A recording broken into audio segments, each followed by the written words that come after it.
Ngizoyithanda umnye akuye ku-athekwe akaphendula phendula.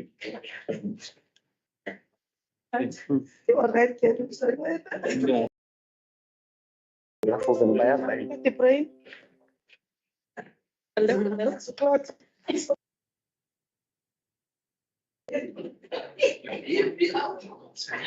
Morning, councillors. Can we all be seated?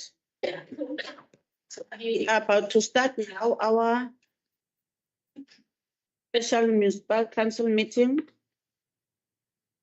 Date today is the 31st of March, 2025, and the time is 9:10. Item number 1 is opening of the meeting. Can we please open it with a prayer and ask Councillor De Bruin to lead us into a prayer? Close our eyes. Thank you, Most Father. Here vir die voorreg, Here vir die geleentheid. Here, U het ons weer vanmôre by mekaar gebring, Here. Here, vanmôre weet ek die woord is ja en amen. Here, en ek vra vir guidance in hierdie meeting, Here Jesus. Ek vra my God, Here, dat U ons elkeen, Here, sal lei, Here Jesus, en gee vir ons die nodige leiding en wysheid. Ek vra dit nie omdat ek dit verdien nie, maar alleenlik uit genade. Amen. Amen. Amen. Amen. Thank you very much, Councillor De Bruin. Item number 2 is the attendance register. I hope it is circulating for all of us to sign. Moving to item number 3, application for leave of absence. Speaker, Speaker, how are you? good, and how are you? Can't complain. Speaker, can I request that we just swap the 2 ladies and then the 2 men come sit the side? Even Titan concert? 2 ladies go that side, then Bill and Councillor Swart comes sit, then it's men versus women.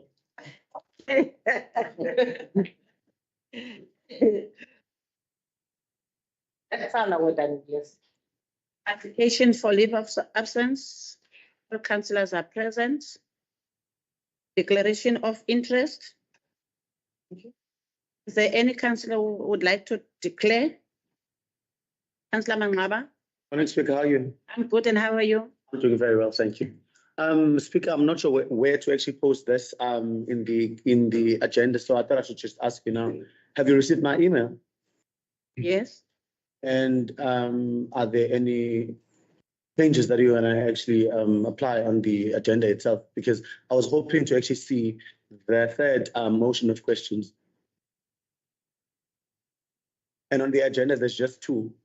Now, the one that I submitted on the 21st of February is actually outstanding. That's why I sent you that email. The one that didn't. Yes, so remember, technically, we were on the 6th day, on the 6th day when we actually had council, and you read into record that based on the fact that it was not 7 calendar days, it will have to stand over for another council meeting. So I was hoping to find it in today's council meeting agenda. Hence, I sent you that email so that I remind you, because it happens. We're busy people. A lot of things get lost in translation and some are missing, and hence I needed to ensure that I'm reminding the speaker so that the speaker is actually well ready to slot that third motion of questions as part of this agenda today. Okay. Don't think there's a. And the good about it is that if we don't have it physically, we have it on record. So if we could actually pull the records and ensure that it forms part of this agenda, that would actually be pleasant. Speaker, can I advise? Speaker, just some advice. You are the speaker. As goes on, you can just task the administration to print it for you, then you can carry it in as a speaker. You have that power. When we get there, you can ask assistants. If you take the item, then you carry it in. As a speaker, you can do it. I thought you were gonna say something else. It's advice on the. No, I know. I know what to do. No, I'm waiting for administration. Oh, Tani. Yeah, this will take the same thing I tell you. And start a blanche.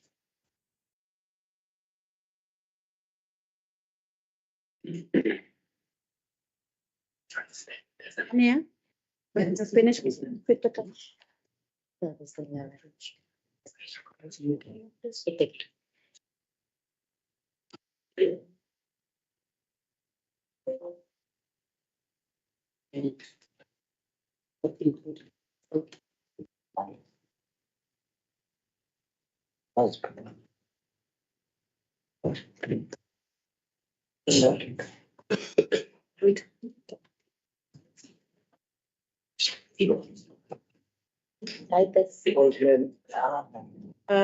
Councillor Mangaba, the administration will brought it forward and then it will be included under motion 13.7 as 13.8.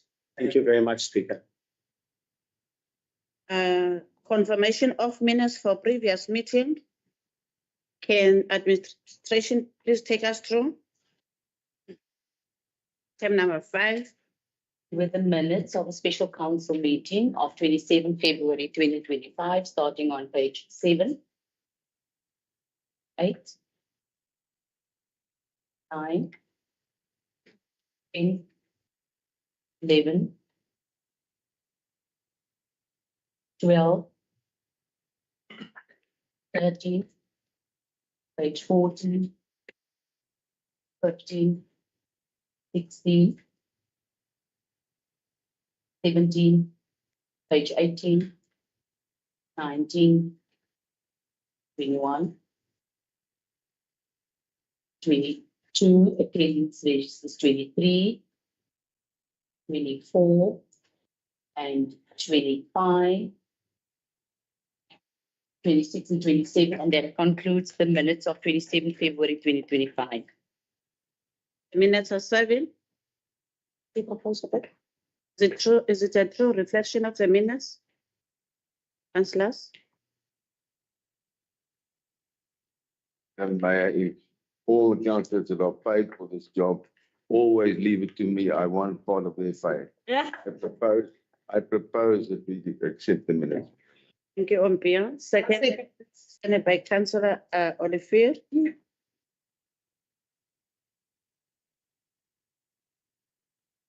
Item number 6 is statements and communication by the executive mayor and the speaker. Madam Mayor, do you have anything to? Good morning, Speaker. Good morning, councillors. Morning, Mayor. Morning, Councillor Blanche. Special greetings to you. Thank you, Mayor.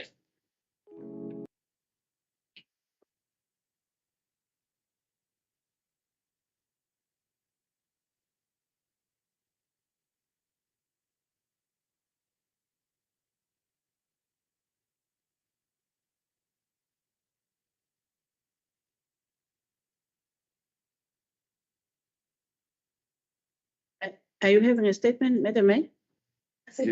None. Okay. Item number 7. Didn't say that. Item number 7 is presentations. We have none. Item number 8 is item for information,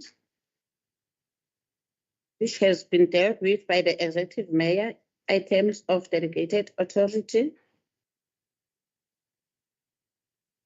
And we've been taken through.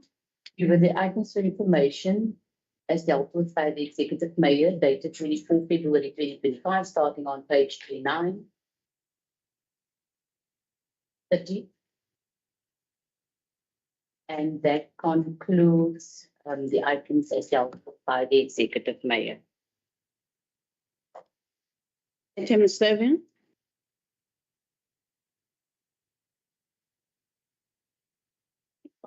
Speaker, let me help it out of the doldrums here and propose that we note the the items dealt with by the executive mayor. Madam Mayor, Seconded, Speaker. thank you. Moving to item number 9, noting of outstanding implemented council resolutions.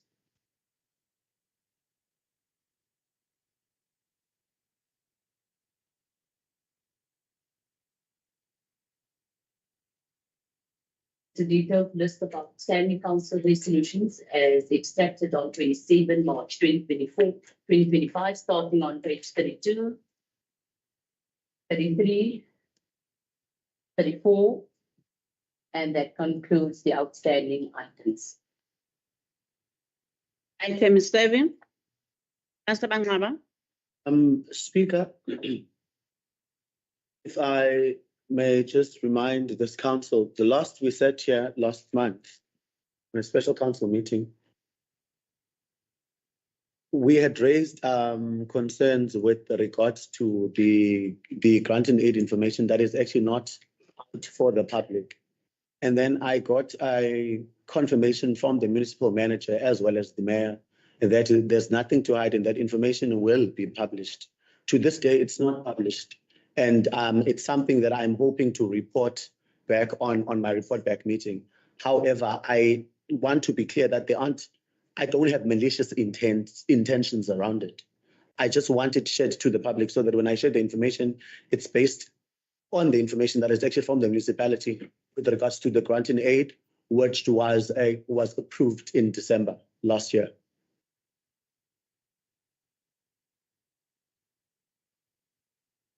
Noted, Councillor Bangaba. Tata Blanche. Speaker, yes, I think it's last month. We must just update here the RSA mutual termination. I think that's 100% done. It's again a matter of not going through this before council, because I'd say council has made these decisions, which has been done, but it's still here, doesn't even show in a percentage. Yeah, it's something we talk every meeting, and then, yeah. That's just what I wanted to raise on that, because some of these things has been concluded. So we must just update it. Thank you, Tata Blanche. Item is still 7.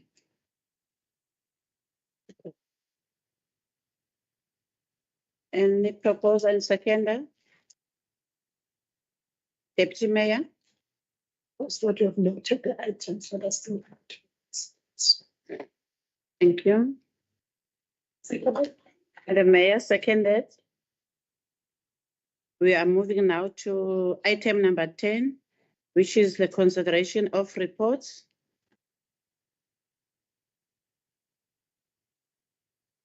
Starting with section 1, Office of the Municipal Manager, item C/1/300/03/25, section 57, mid-year performance evaluation report for the period 1 July 2024 until 31st December 2024, starting on page 39.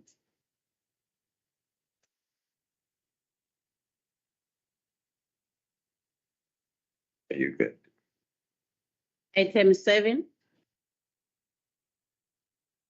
Executive Deputy Mayor. Propose that we go with recommendation of the executive mayor. I'll second. Seconded by Ompio. Okay. Moving to the next report.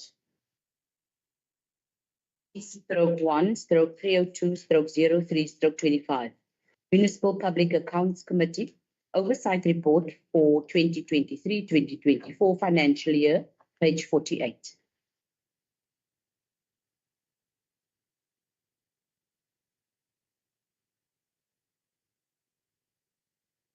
Item 7. Councillor Renisha. Good morning, Speaker. Good morning, Mayor. Good morning, all councillors. Today, I will present the findings of a Municipal Public Accounts Committee impact regarding our investigations into unauthorized, irregular, and fruitless and wasteful expenditure within our municipality. This report underscores our commitment to good governance, accountability, and transparency. essential elements for restoring public trust in the Bitou municipality. Importance of good governance. Good governance ensures that our resources are used efficiently and that taxpayers' money is accounted for. Our investigations have revealed instances of irregular expenditure and threatened the integrity of our financial management. Every decision made and every service delivered must adhere to the highest standards of accountability.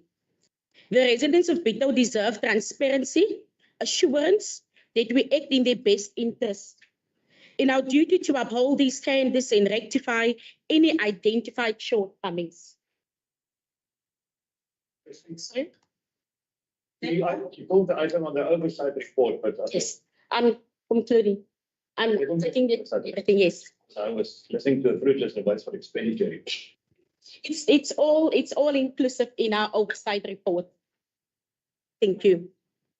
The reason why I'm included everything because everything is included in our oversight report. In our oversight report, we meet with all the different departments, and if you look further in the agenda, we will be tabling all of these appointments. And with these, with my statement, you would see it was also an AG report finding of our irregular expenditure and all of that. Therefore, I'm making my statement as the chairperson.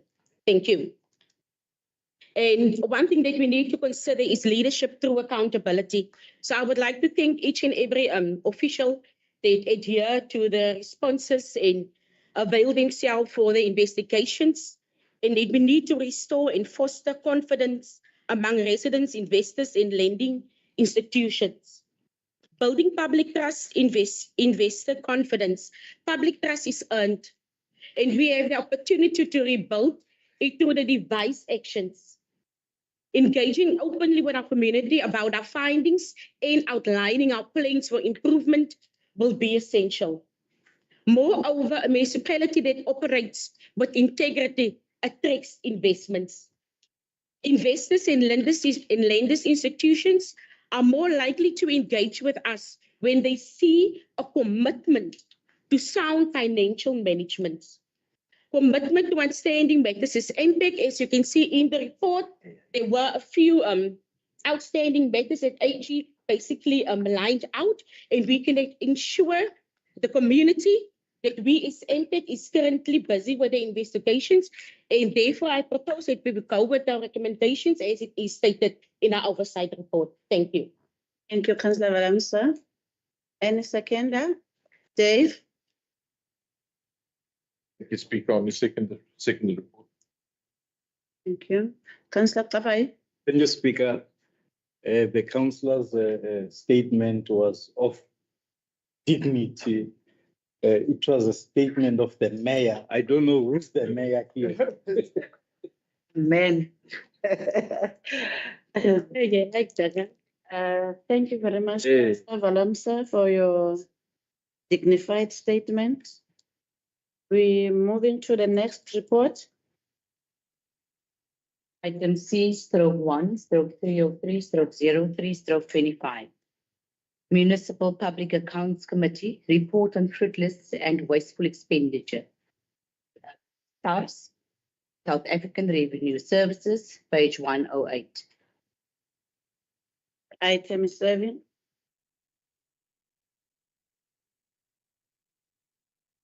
Councillor Valamsa? I propose that we go with recommendations as it is. Thank you. Councillor Swart? Seconded, Speaker. Thank you. Moving to the next report. C/1/304/03/25. Unauthorized expenditure as at 30 June 2024, page 114. Councillor Blanche? Did we go with the recommendation, Speaker? Thank you. Councillor Swart? Seconded, Speaker. Moving to the next report. C/1/305/03/25. Impact report on irregular expenditure, AMLO trading, between brackets PTY, Ltd, page 123. Councillor Willemse, Propose that we go with recommendation, Speaker. Councillor Sethi. Thank you. Please speak up. Councillor Swart. To check something here, which line it was. Paragraph 4, impact recommends the council that the irregular expenditure be written off. Should that not rather be condoned? Was that correct? To correct that one. It's correct. It's correct. I think.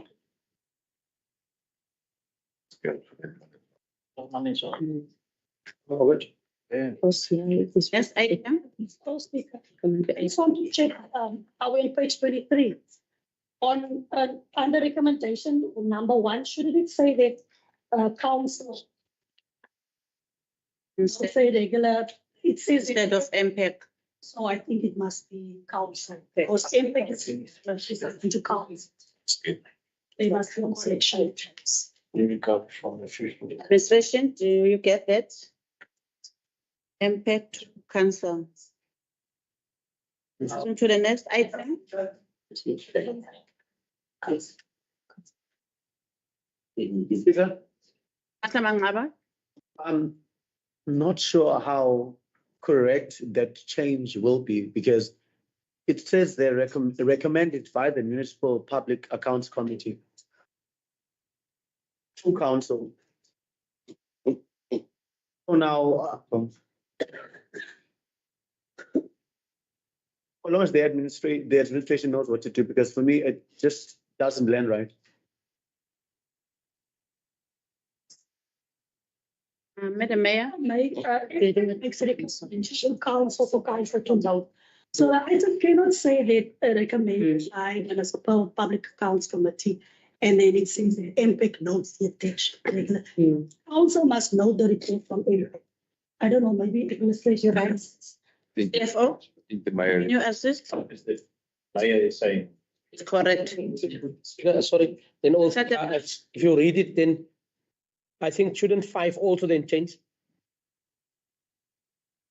Number 5. council?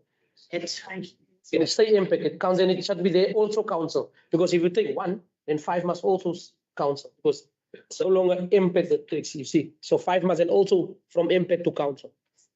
Thank you, Councillor Blanche. So we're changing number 1 and number 5. The other thing is normally the same as the last. Moving to the next item, to the next report. Please stroke 1, stroke 306, stroke 03, stroke 25. Impact irregular expenditure report, Telkom SA, page 132. Item 7. Councillor Willemse. Propose that we go with recommendations. Councillor Blanche. Second, speaker. Thank you. Moving to the next item.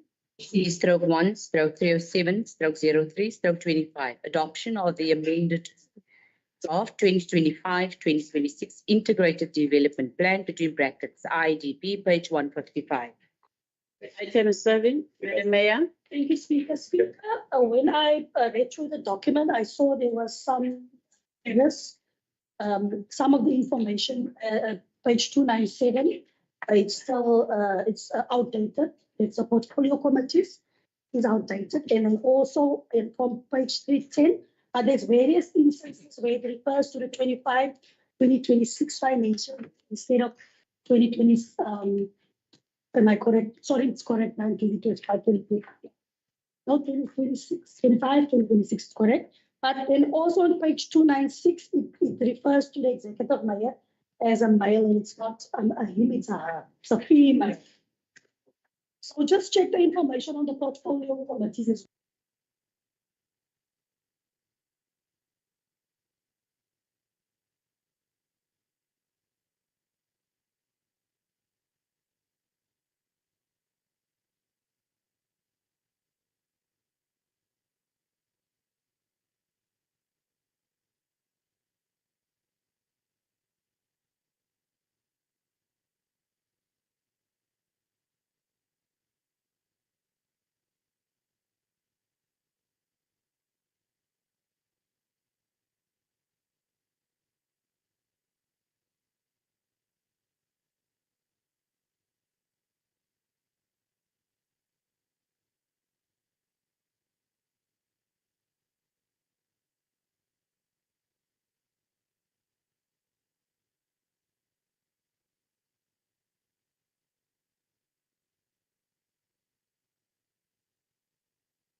The point I'm making is that the statement in itself is ambiguous. We have 1 month there. We have a second statement which says up until the next candidate, the candidate commences with work. However, we have a 3 month period again set out in the very same statement. What can be removed is that April 2025 Yeah. to 30 April 2025.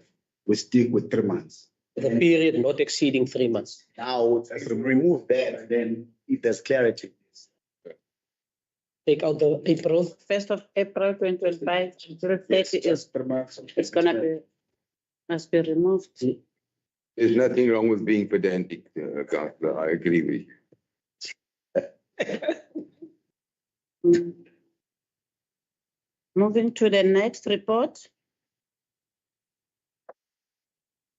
C/1/310/03/25. Status report, recovery of costs in the matter of the Speaker of the Bitou Municipal Council versus Takamisi Bali and 10 others. Case number 11289/2014, page 420.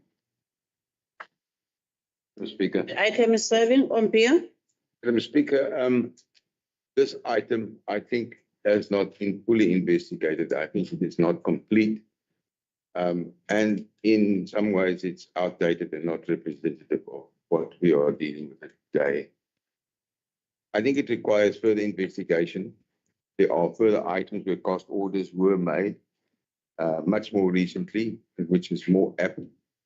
So my proposal is that we refer this item back to the administration and to bring it back again later when all the research has been done. There's obviously not proper research done into this item. Panelists, I want to second that. He was not going to refer back, I was going to please get. thank you. The item is gonna be read back. Great, thank you, Mr. I was ready. Why are you doing that? I think this you are starting to warm up on all of us. These are, I was rated because clearly, All nights of work. We move because we're dealing with tit for tat here. And we were ready with tit for tat. item has been referred. Even if that comes back, I'm ready. Let me put it, I don't want to say we, Come up. I'm ready. I'm not in a pocket of any, We continue with the agenda, councillors. I will play my oversight. Tapai, fully. I continue with the agenda. Yes, I was very excited. Tit for tat. Councillors, no. Now moving to addendum 1, still under section 1 of the Office of the MN, item C/1/314/03/25. Outcomes report on the disciplinary hearing against the municipal manager, Mr. Mbulelo Mamani, page 3. The attendant.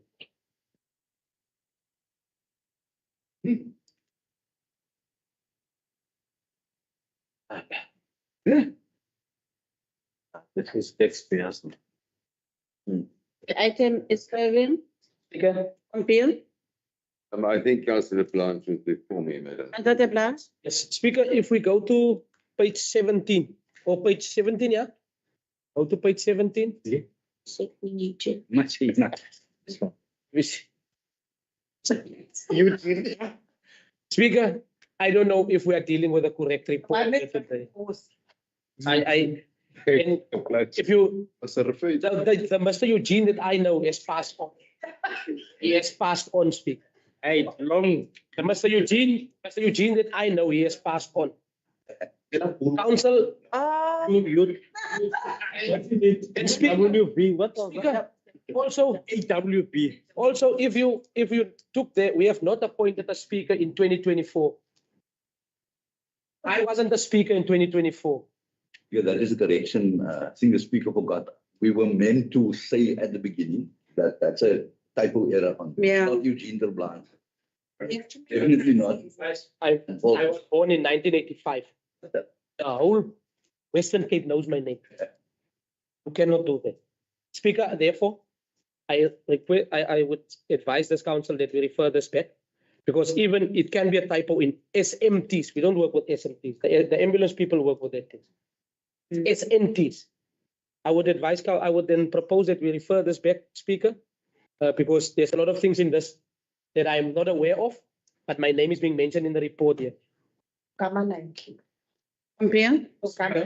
Speaker, I think Councillor Blanche is quite within his rights to complain about his name being Eugene Blanche. I think that is an obvious typo error.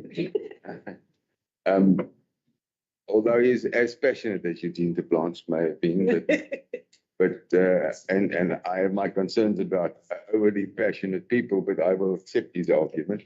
So what I'm proposing, Madam Speaker, is that the corrections be made by the administration. It is unfortunate that the incorrect information was put in. Councillor Nel, Speaker, my apology. It cannot be the Bitou Municipality Administration cannot correct. There's a signature at the bottom of this item, of this report, that was done by someone. If we as this council go and correct, that's why I propose that this item be referred back, because there's a signature on this thing. Anything that's going to be amended here with that signature on the report, it's going to be problems for us. I propose that we refer this item back, Speaker. Can you? You know, they're correct. We cannot change, make any correction to the report of a chairperson.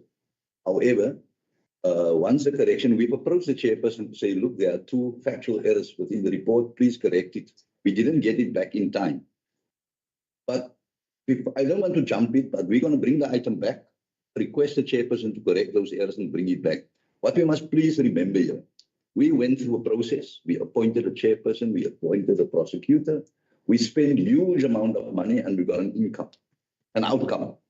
We are not going to come back and bring this thing for a debate on the merits of a case, save for those corrections. I just want to mention it, that if we take it off, we'll get the chairperson to, because there was an investigation, there was a hearing, the prosecutor solicited people to testify, whoever testified, whoever didn't. That's the outcome. We're not going into the merits and reopen a process which is completed. So I'm just mentioning it. Let's take it back and get that chairperson to correct her report with the typo errors. And then we table it again. I think it could be within the next week, if the speaker so wishes, that we get a special council meeting to deal with and close matters off that needs to be closed. Thank you. Thank you, Madam Mayor. Thank you, Speaker. I support Councillor Terblanche recommendation. Madam Speaker, I will withdraw, and seeing that there is a signature of a third party involved, it's quite correct. I will bend my knee. Speaker, through you to the. Yeah, good morning, Speaker, and through you, welcome, Mr. Paulson. Now, as Councillor Terblanche has said, we are not opening up the process, but we're saying the administration was supposed to have read this through. And before this item was tabled, Speaker, we're supposed to be advised that there are these typo errors in this report. In fact, this report was not supposed to have been tabled here as it is, because this has got legal connotations in it. So I would also support the fact that it must be referred back to the author. Thank you, Councillor. Can I address the amendment? Speaker, thank you. While a decision is actually made that the item is actually going back to actually be redone, we had set as the opposition, and this is a statement I want to read into record. We are astonished to learn that at least 4 charges were withdrawn by the so-called evidence leader, who now claims more than 2 million for a job very poorly executed.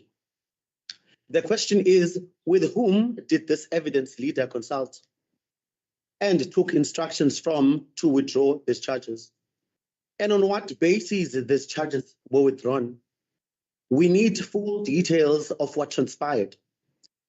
It is a well-established practice that employees against whom disciplinary action is instated cannot rely on Section 109A of the Municipal Systems Act 32 of 2000 and claim legal assistance for the account of the municipality. If it was the intention of the legislature that employees who are facing disciplinary action may claim legal assistance for account of the municipality, Section 109A would have explicitly stated that. You can't read something into law which is not there. Section 109A refers to employees and councillors who were summoned to attend an inquest and an inquiry, and not a disciplinary hearing. Order, Madam. So wrong. It's talking to the wrong item, Madam Speaker. This is incorrect. Oh, it's not. It's not applicable to the. Raise my hand. Speaker, well, it's fine. If I must continue on the next item, I will, because part of what I'm reading is actually part of this item. However, if it makes council comfortable that I actually carry on with the rest of my statement on the next item, by all means. Thank you, Councillor. Oh, you will. On the next item. Can I address you? Councillor Blanche? Yes, Speaker. It's the very same thing would have been read twice by the same councillor, which is in relation to this also. But what I want to raise through the there's things in here. It's about me. I never appeared before anybody. So therefore, the item it's not. Madam Mayor? We agree as council. I'm raising something. It's not the item. The MA made it clear. No, you never said it must be read back. It was only about the. It was on the floor. You never said that. So why is now we You continue? never said that. And Councillor Claude now. That is why you are continuing. He didn't. Not It never said it must be. Yeah, I'm addressing the ML. Yeah, I want to ask something. I didn't recognize you. Councillors, I didn't recognize you. How would you feel if it's your name? How would you feel if it is your name? And it was proposed second. Exactly.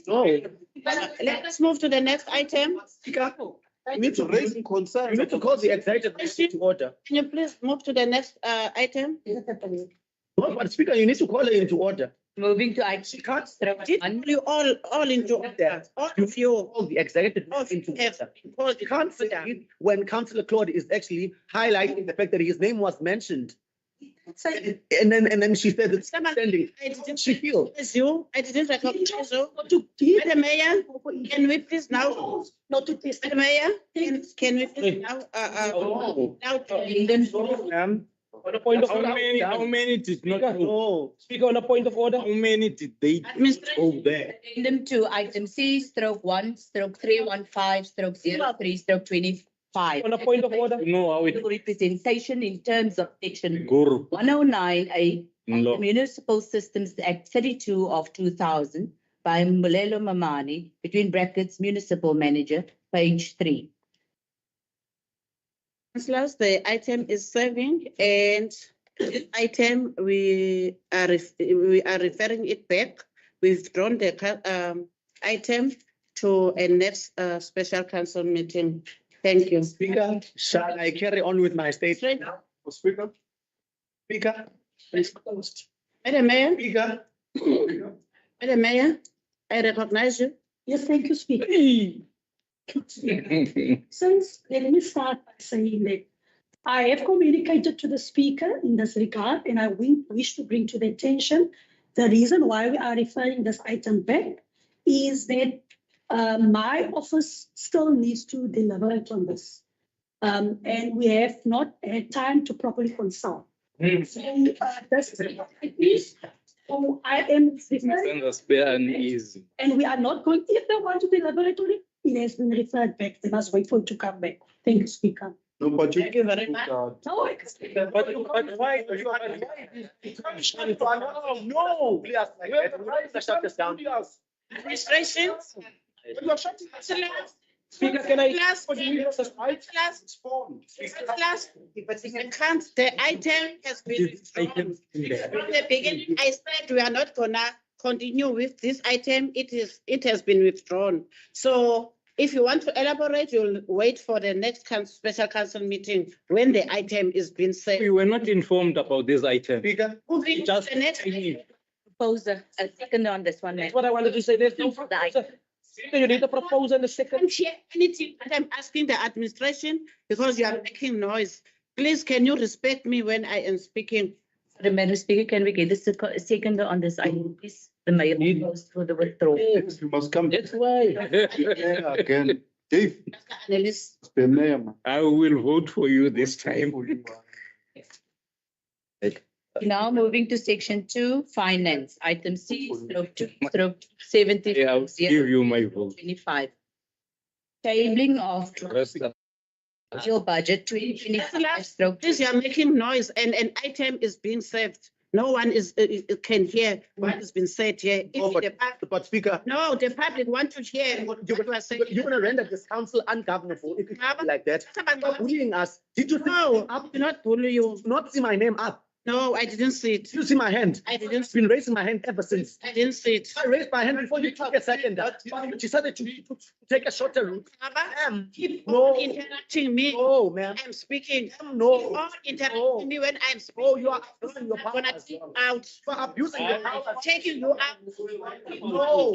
Me. Abusing your power. You already Running that to me. Stop that. You on. I can No. know how to write. No. We are going to No. deal with you. Because when you are bullying us, because You will join them. this is the only Somebody- place. Can't I join by you? Separate. Speaker. You are gonna join them. We don't have sergeant of You arms. can't bully us. No one was bullied here. No, Speaker, you agreed that Mr. Mangaba will read the statement in the next item. Now you are shutting him down. There's no next The Speaker item is shut- because it has been withdrawn. You It may not. You will get You don't know what my. This is against the rules that you are doing. Okay, you must wear that. Wear of you. Can you please take us through? C stroke 70 stroke 0 stroke 25. Tabling of the draft annual budget 2025-2026 to 2027-2028, medium-term revenue and expenditure framework between brackets MTREF. On page 484, there was two on the addendums. There was two, the item was served in the main agenda. On the addendum, with one, we have got the items B to K and addendum 2, annexure A and C. And note on the public drive where the item was circular, there was an error in the item number which has been rectified and it's flighting correct. The item number is C stroke 2 stroke 270 stroke 03 stroke 25. You're not referring this one back. The item is 7. Madam Mayor, I want to say something before. I know you're going to read the speech. Before, Madam Mayor, if you can just check. Shelter, 5 and 6, is it something you plan? If I can ask you who have recognized you to speak now? You did make your hand speak. No, I didn't recognize your hand. You just keep on speaking without me recognizing you. And if you keep doing that. Don't have sergeant of arms speaker. Speaker, can I speak before the mayor? Yeah, maybe I must bring this to the attention of the council. The ward 3 councillor does not have a own office.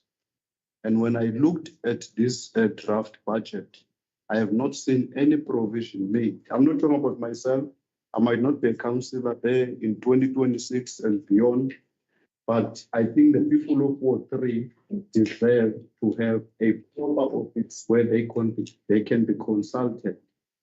I just wanted to raise that. Oh, they took your office away. Noted, Councillor Mhlana. Yeah, I will, after that, I will wait up. No, it's fine, Mayor, you can, I want you to go into it in peace. It's just something of correction that I was checking, so I will wait after you because Sergeant of Arms will carry me out here. There's no Sergeant of Arms here. Mayor, can you please speak through to the Speaker, Honorable Speaker, Deputy Mayor, members of the Mayoral Committee, councillors, Municipal Manager, this is Acting Municipal Manager, all directors, and then of course our guests.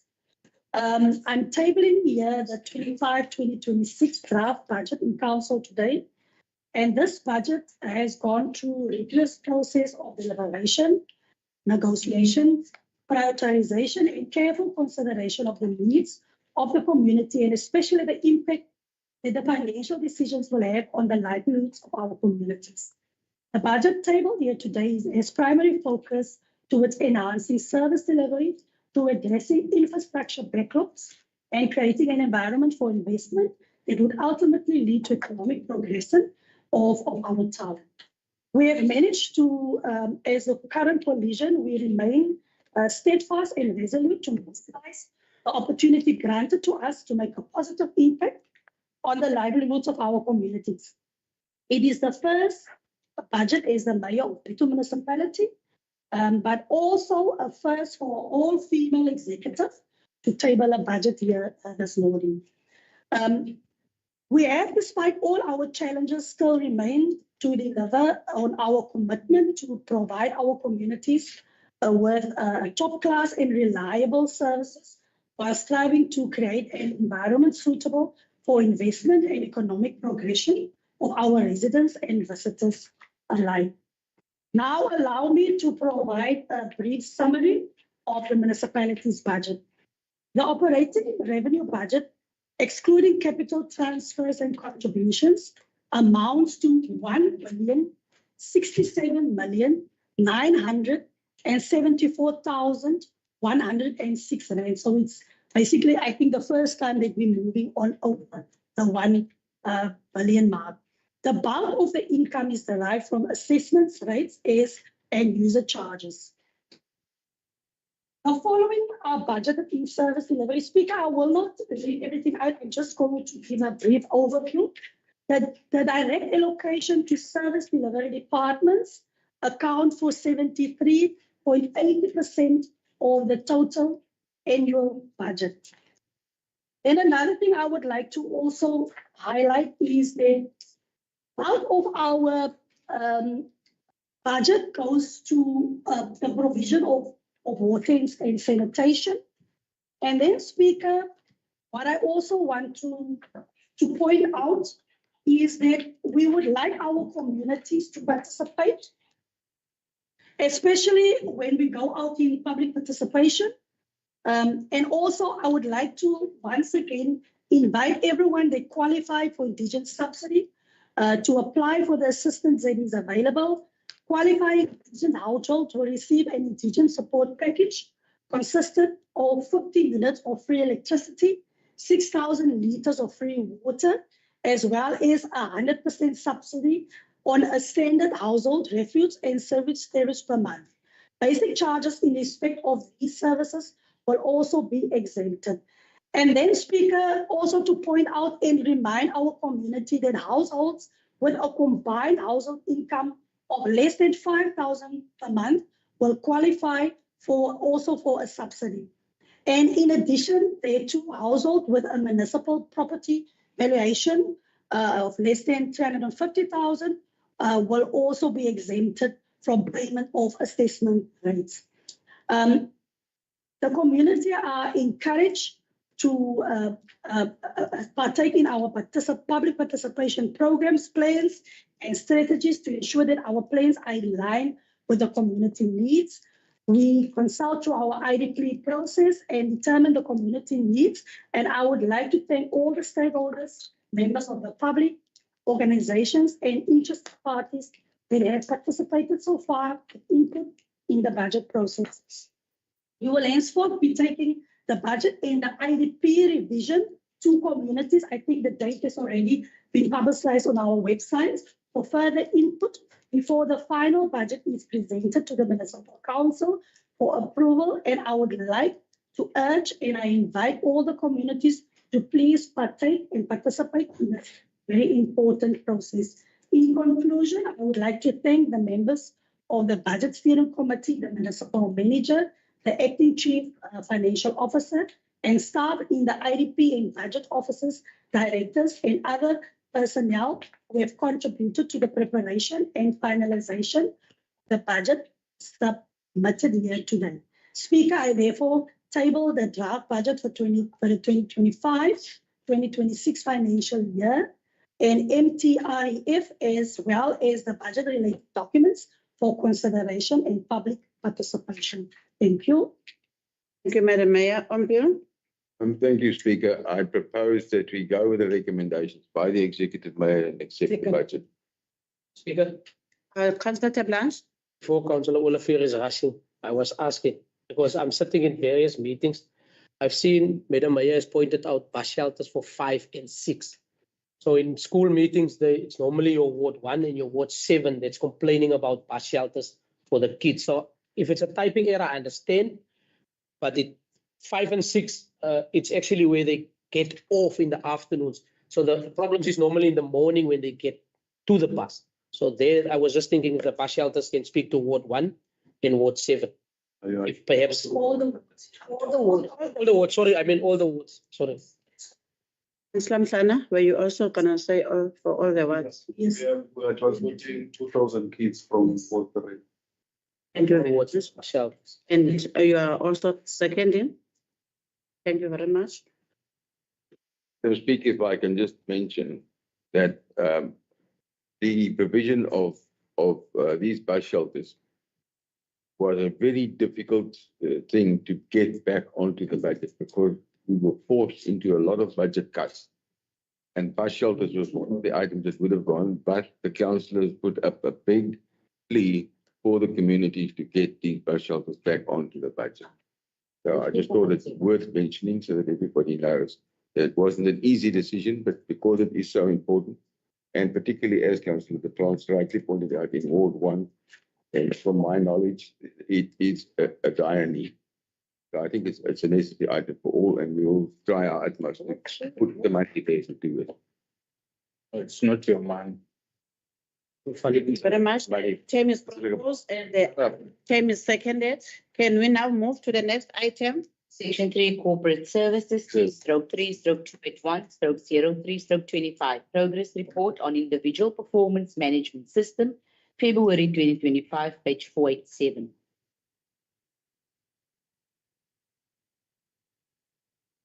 Item is 7. Yeah.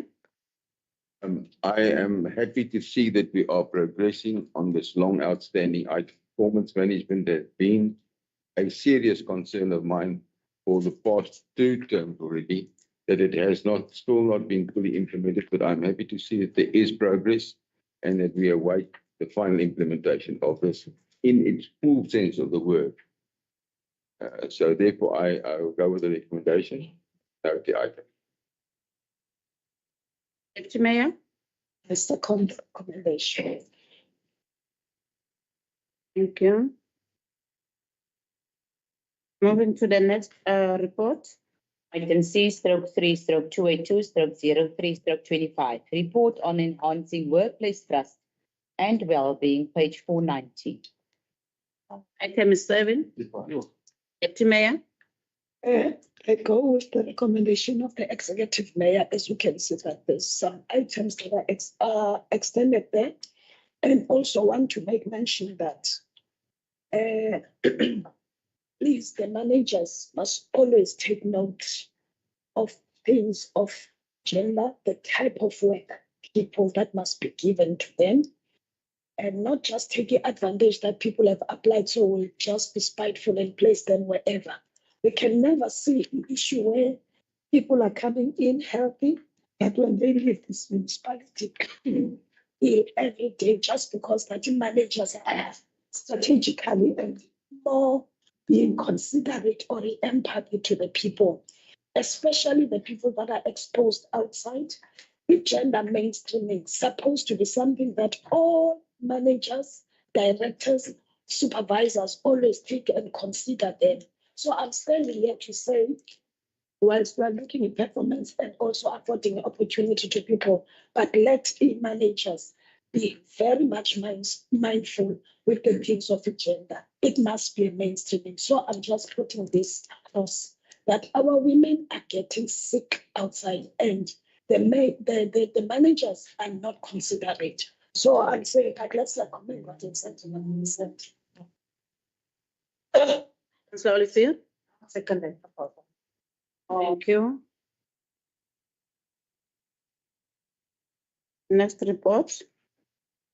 Addendum on addendum 1. Item C, /3/284/03/25.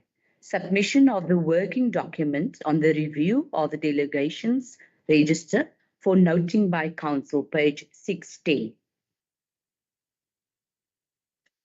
Item 7.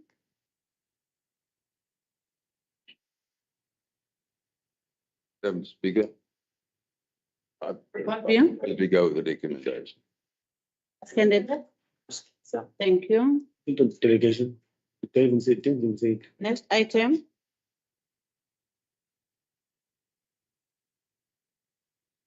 Section 4, Community Services, C/4/261/03/25. Proposed Plain Peacetown Nature Park, open bracket, 1895 and 1897, close bracket, adopt a park program, page 494. Item 7. Councillor Olivier. Suppose we go with the recommendation of the executive manager. Councillor Suar. Next report.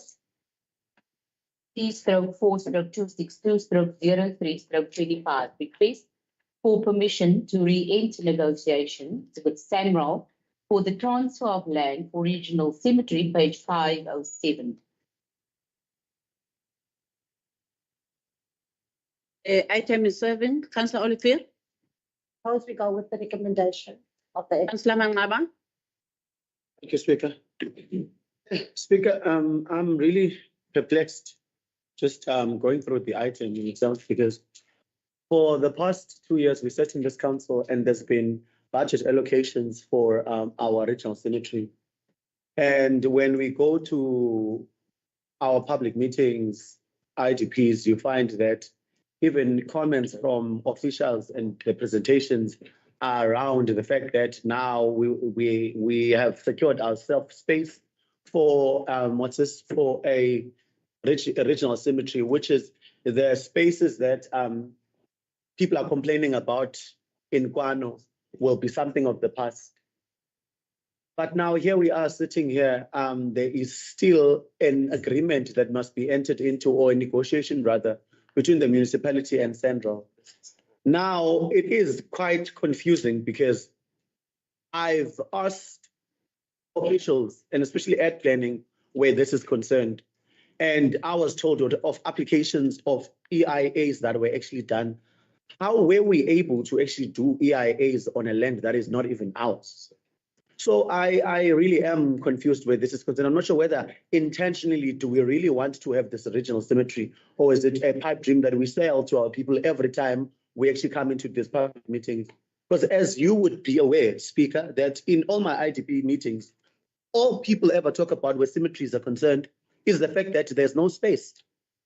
And again, what's so alarming is that did we advertise just the other month a managerial position in cemeteries? Are we advertising for something that we are hoping to have in the future? I need to understand the intention around all of this. Madam Mayor. First. Council. Okay.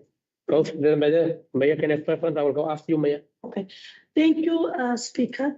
Councillor is raising a very important concern. I think when we deliberated even on the budget, when we had the budget steering committee, it was part of the concerns that we had, especially the fact that now after concluding this whole EIA process, we now think of, approaching sundown where those processes could have run parallel. We all know that this item has been on the budget for I don't know how many years. Councillors, what is even more enlightening is that after deliberating on this specific item and issue in the budget hearing, we even discovered that adjacent to the Kwanakatula cemetery is 1.6 hectares already zoned as a cemetery. So we have requested, and I think maybe we should add as an extra recommendation that we want a report, a proper report, looking into all our cemeteries and the available land that's there, because it seems to me that our budgeting and our thinking is not aligned to what we have available. What concerns me even more is that the fact that communities are struggling now to bury their loved ones, have to make alternative arrangements and travel whilst we have available land just adjacent to the I'm not sure whether there is maybe a reason why we can't utilize it, but they need to inform council of all the options available and then also give us a proper report on the regional cemetery. And also to discover, councillors, that apparently the whole financial projection of this project will be estimated to be around 50 million. So I do think we as a council, we need a proper report on the status quo of this project, and then also, in terms of our other cemeteries, such as the Kwanakatula and the other cemeteries that we have, Speaker. So yeah, that would be my recommendation. Councillor Blanche, then. Speaker, just to add on to what the executive has raised, Speaker, this must be treated with utmost urgency. Yes. On top of the list, because you see what I'm fearing here is that we are avoiding people, specifically cultural people, that wants to be laid to rest in their own community. You'll find now that we're going to, already New Horizon is full. Kwanakatula has 10% left. Green Valley has 10% left. So which will leave us, everybody will now run to Kranzu, which is a more cultural community. So just on a lighter note, is that it's already in the community pages say they will not allow any further funerals in the area because of what about them? You see, so yes, again, if this was to be another apology on this item, we would have had 6 apologies per year on council items. We would have had written 6 apologies to people outside, because it cannot go on, Speaker, specifically around the cemetery. I'm pleading that we don't make mistakes. We act with the utmost urgency on this matter, so that we can ensure that there's cemeteries for the people that want to lay their loved ones to rest. Thank you, Speaker. Thank you. Not advertise positions before the time. Thanks, Speaker. Speaker, I was so shocked to find that we don't have land for a regional cemetery. And the EIA that was done in a land that is not ours. Really, I don't know. We are councillors and we don't go there. It's officials' duty to do that. Now, we will be told that we are busy with EIA, and then we will go and tell our people and lie to our people.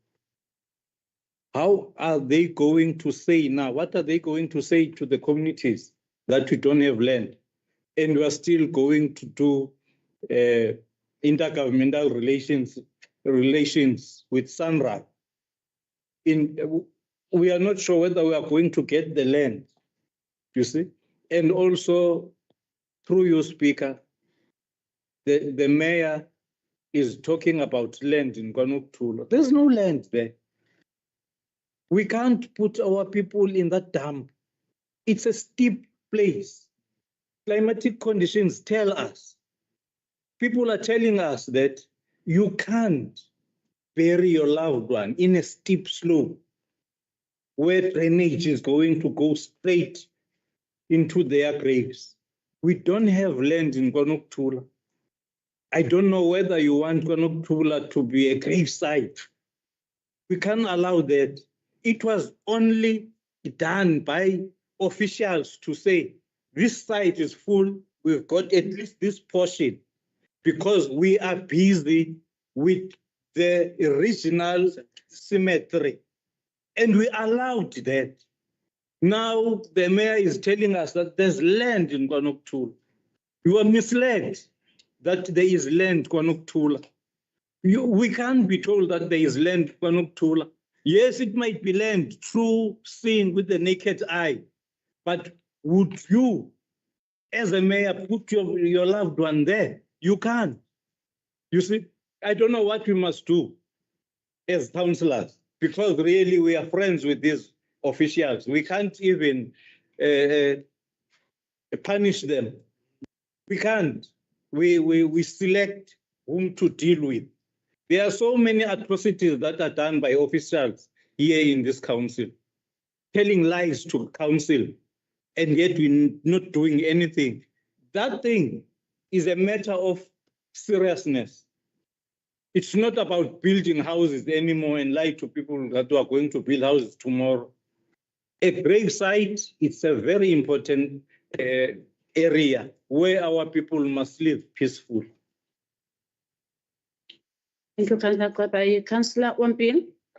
Madam Speaker, this is a serious topic, and I'm also concerned, and we did discuss this extensively during the Budget Steering Committee meetings.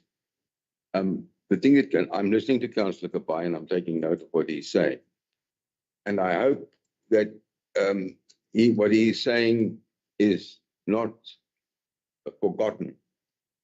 But what we do see is that there is, according to the reports and according to what we've been told in the Council Steering Committee meetings, there is 1.6 hectare which is already zoned, officially zoned for a graveyard. So this is why I'm speaking on this matter. I'm concerned because Councillor Kwabai is now saying something, and I'm not the expert. I have to take into consideration what he's saying. We have a clash. So we have a clash here. No, I'm not arguing with what you're saying, Councillor Kwabai. I'm saying that what we need to do is, if this place, this 1.6 hectare is zoned for a burial site, then that zoning must be incorrect if what you are saying is right. So I'm not arguing the point because I don't know the facts. What I'm just saying is it underlines the importance of us investigating all the options as was proposed that is available. And I would also want to propose that, despite the fact that we're all upset that the Sunroll issue now comes up after an EIA has already been done, which is a horrible state of affairs. It shouldn't be that way. But then let us not stop that process. We need this regional cemetery. So while it's now being delayed further, and let's get a resolution on this issue, whether the 1.6 hectare is in fact unusable, while it has already been zoned, if the information we have is correct, for a graveyard. Because if it was available, is zoned, and is not unusable, as Councillor Labai is saying, for graveyard purposes, then we have another difficulty. But if it is, and then we could use that as a solution in the meantime, because most cemeteries are full, and it is a serious problem in our country. Thank you, Madam Speaker. That's all I want to say. Peter?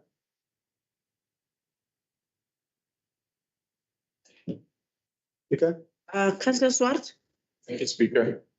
Speaker, the item's got a background discussion that explains exactly what happened. The municipality couldn't purchase land from Senra without knowing if it would be able to be used as a cemetery. So that's why the EIA needed to be done first. And if one reads the background discussion in the item, you can see there that it was discussed with Senra, that Senra said that it's fine for the municipality to proceed with the EIA to determine whether it is suitable to be used as a cemetery. That EIA has now recently been completed, and it has been determined to be satisfactory for use as a cemetery. And that is why the item's asking that they can, that as Bitou municipality, we can re-enter into the discussions with Sandal to have the land transferred to us. So I'd like us to focus on the recommendation here and approve that we proceed with this. We now know that the land is suitable. We can now re-engage with Sanral to get the land transferred to us. Maybe in terms of the corner cemetery, the acting director can maybe give some clarity around that, which came up in a discussion of budget items. Maybe you can give some more clarity on that one. But in terms of this item, I think we need to proceed so that we do not have any further delays. And if no one has proposed it, I would like to propose that we go with the recommendation on this item. Thank you, Speaker. Speaker. You are second imposed, it was already proposed by. Speaker. Councillor Mangaba. Thank you, Speaker. I think it was 2 years ago when we tabled a motion of questions in council around the graveyard issue. And I think since the executive mayor already has a service delivery program of that she's actually running at the moment, which in this new month she's actually going to be visiting Guano.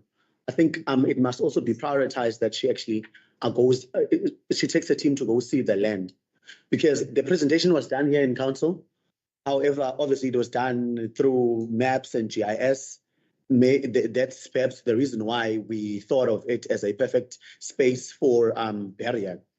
It is a land that was, I think the AIA was passed in 1998. It is the land between Marehae and Moresta. And I know there were budgets that were availed in 2022 and 2023 to burn the area.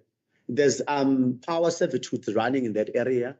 That area is not yarded, and like Councillor Tabai has already alluded to, the land is actually not in a state where we would actually call it a burial site. However, I think once the executive mayor kind of gauges why is it that we're frustrated, how we're frustrated with regards to that land, then perhaps this would be fast-tracked, and then we would actually have report backs from time to time. Because at the moment, you look at the item itself, it's crafted properly, but you look at it, you see the very first the very first application that was done for the EIA was done in June 2013.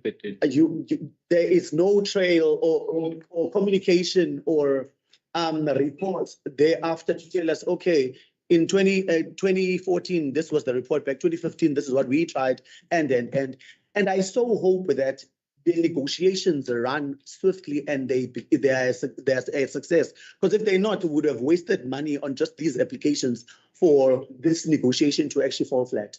So those are things that must be considered while at it, because really we do not have spaces. Thank you, Councillor Mangaba. Councillor Tabai. Speaker, Councillor Swartz was referring to the report, but he forgets that Mr. Lombard wrote it in 2013. There were no follow-ups after that. Since 2013 up to now, were there follow-ups? There was none. So that means that thing is moot. We don't know what Sanral is going to say now after 9 years or 10 or 8 years. So I'm again going straight to the officials. They didn't do their due diligence, because we were talking about a regional cemetery. Even last year, there were motions about a regional cemetery, even last year. But now the report is saying only there were negotiations between the municipality under Mr. Lombard in 2013. Since then, we don't get a report that in 2021, for example, or 2022, we were negotiating with Sanral. That means we don't have land. We need to wake up. As councillors, we need to wake up, because everything that we get in this council is not correct. Thank you, Councillor Tabai. Madam Mayor? Yes, Mr. Speaker, I will certainly take into consideration what Councillor Mangaba has raised. And I think what we need to do is to do a site visit so that we can see for ourselves exactly what the state and the condition of the land is. And then we take off it from there, because it is an urgent matter. It is a very urgent matter. And you can even see from this process that it seems like it's going to drag on for quite some time unless it is being treated with the urgency it deserves. So, yeah, and I think we still need to have a item in council, but we can drive it without another recommendation. Thank you. Thank you, Madam Mayor. Moving to the next item, report.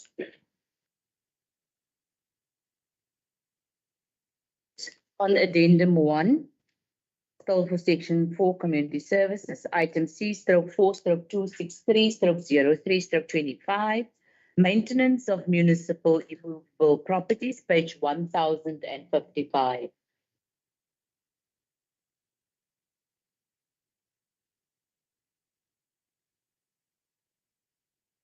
Item is 7. Annalise. Recommendation. Thank you. Councillor Mangaba. Speaker, while supporting the recommendations, it is quite important that we become intentional and we hold officials accountable where maintenance of our facilities are concerned. There must be a clear intention of durability and sustainability in how we maintain our facilities. I came into office 2021 in November.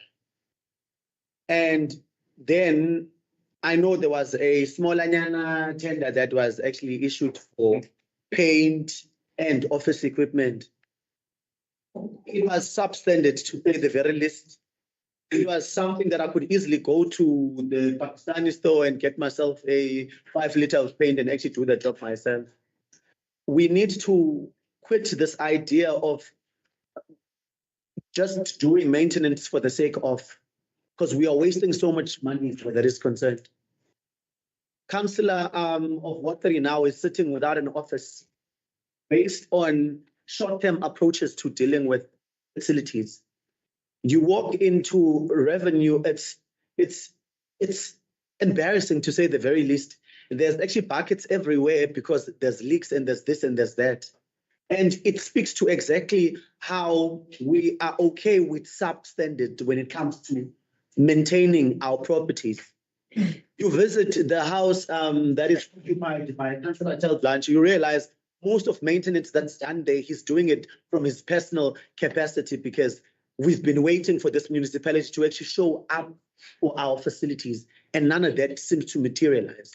So we need to have a sense of intention. We need to be there needs to be intentionality around it, and there needs to be accountability as well. Thank you. Thank you, Councillor Ngaba. Councillor Mhlana. Yeah, Speaker, this is serious. You know, I know the acting CFO will agree with me. Every time when you raise the issue of the bicycle shed, it has become now a laughing stock. Was it 300,000 that was budgeted? That 300,000 disappeared. And when we say the doors are falling apart, officials, they laugh at us and say, but you got new doors, you got new windows, yet you do not have even those new doors and new windows. Aluminium doors and windows. It's a real bad state of affairs where we are. It's bad. The doors are falling apart. There will be no door tomorrow there. So I don't know, maybe we need really to invest in facilities because we really do not have facilities. As the municipality is much better than us. We have no sporting facilities. We have nothing, no facilities with regard to servicing our people. So I don't know, but we will see. Maybe with a new manager, new staff, things will change. We shall see.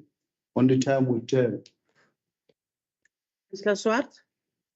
Thank you, Speaker. I'd like to see some timeline to this because the recommendation number 0.3 says that the plan be submitted to council for approval. But when? No, we're not getting anything happening.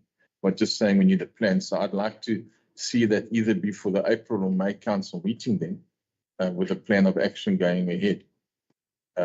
Because this could come back in a year's time. So I don't know what a realistic time frame would be. I would like to see it coming back no later than May with a plan, because these are municipal assets that are not in a very good state of repair. And maybe included in the plan is not just these assets, but all the municipal assets, which includes community halls and other areas as well. So maybe this needs to be extended to other municipal assets with a time frame of, I'd say, no later than May on the plan of action. I'd like to, point 3, to be submitted to council for approval no later than May 2025. And that maybe item number 4 on that is that included in the plan should be other municipal buildings. Welcome back. I've missed your voice. Speaker, I really want to be frank with you, especially you.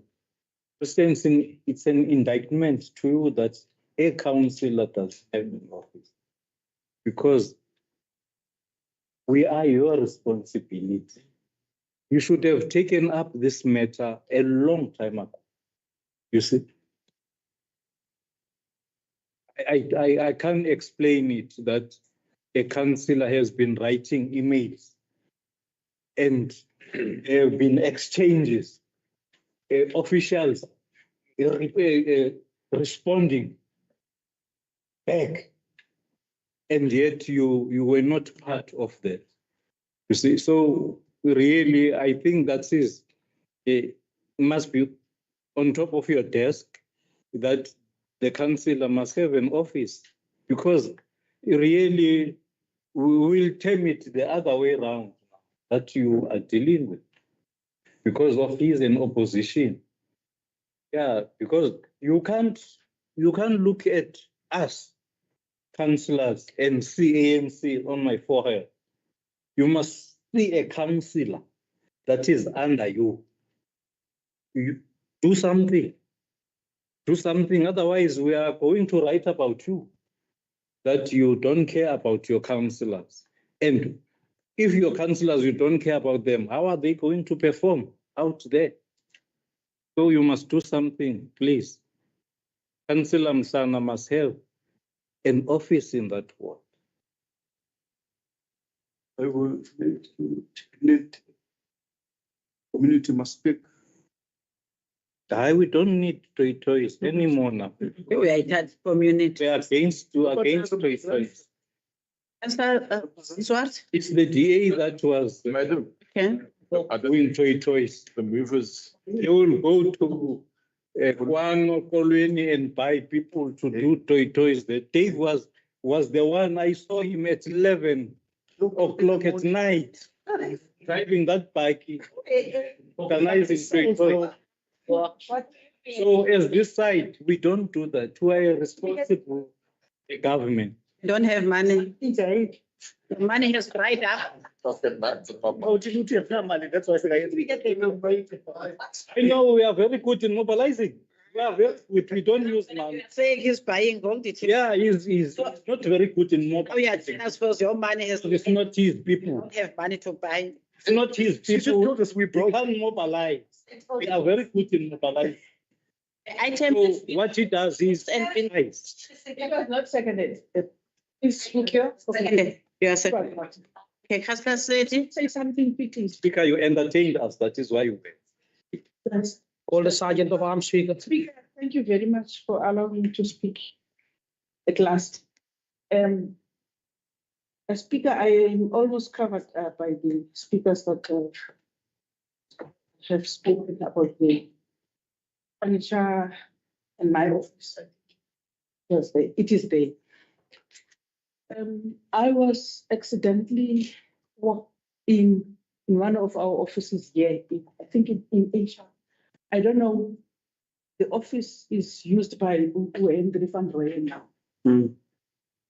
I don't know what's the position there, but the state of that office, it is really embarrassing for him to sit there all day and keeping almost the confidential of this municipality. I think it is really bad to see the door to the other office. You can just push it and we can just go through the information that is there. What I'm trying to say, at least we must make sure that we looked at on those things. I'm not saying the other offices are fine, but that one that I have worked in, it's very, very bad. You should have fixed it before re-employing him.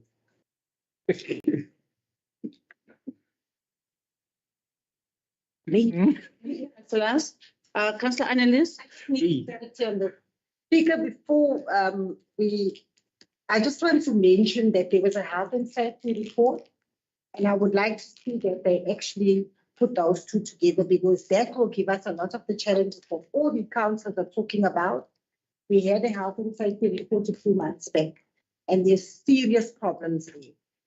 Having said that, Speaker, I did propose that we go with the recommendation, but I just want to make sure that Councillor Swart added, is that added to the recommendation for a time frame? Yes. You added it? Thank you. And that's what Seti was actually what is seconding. She was seconding the amendment to the recommendation.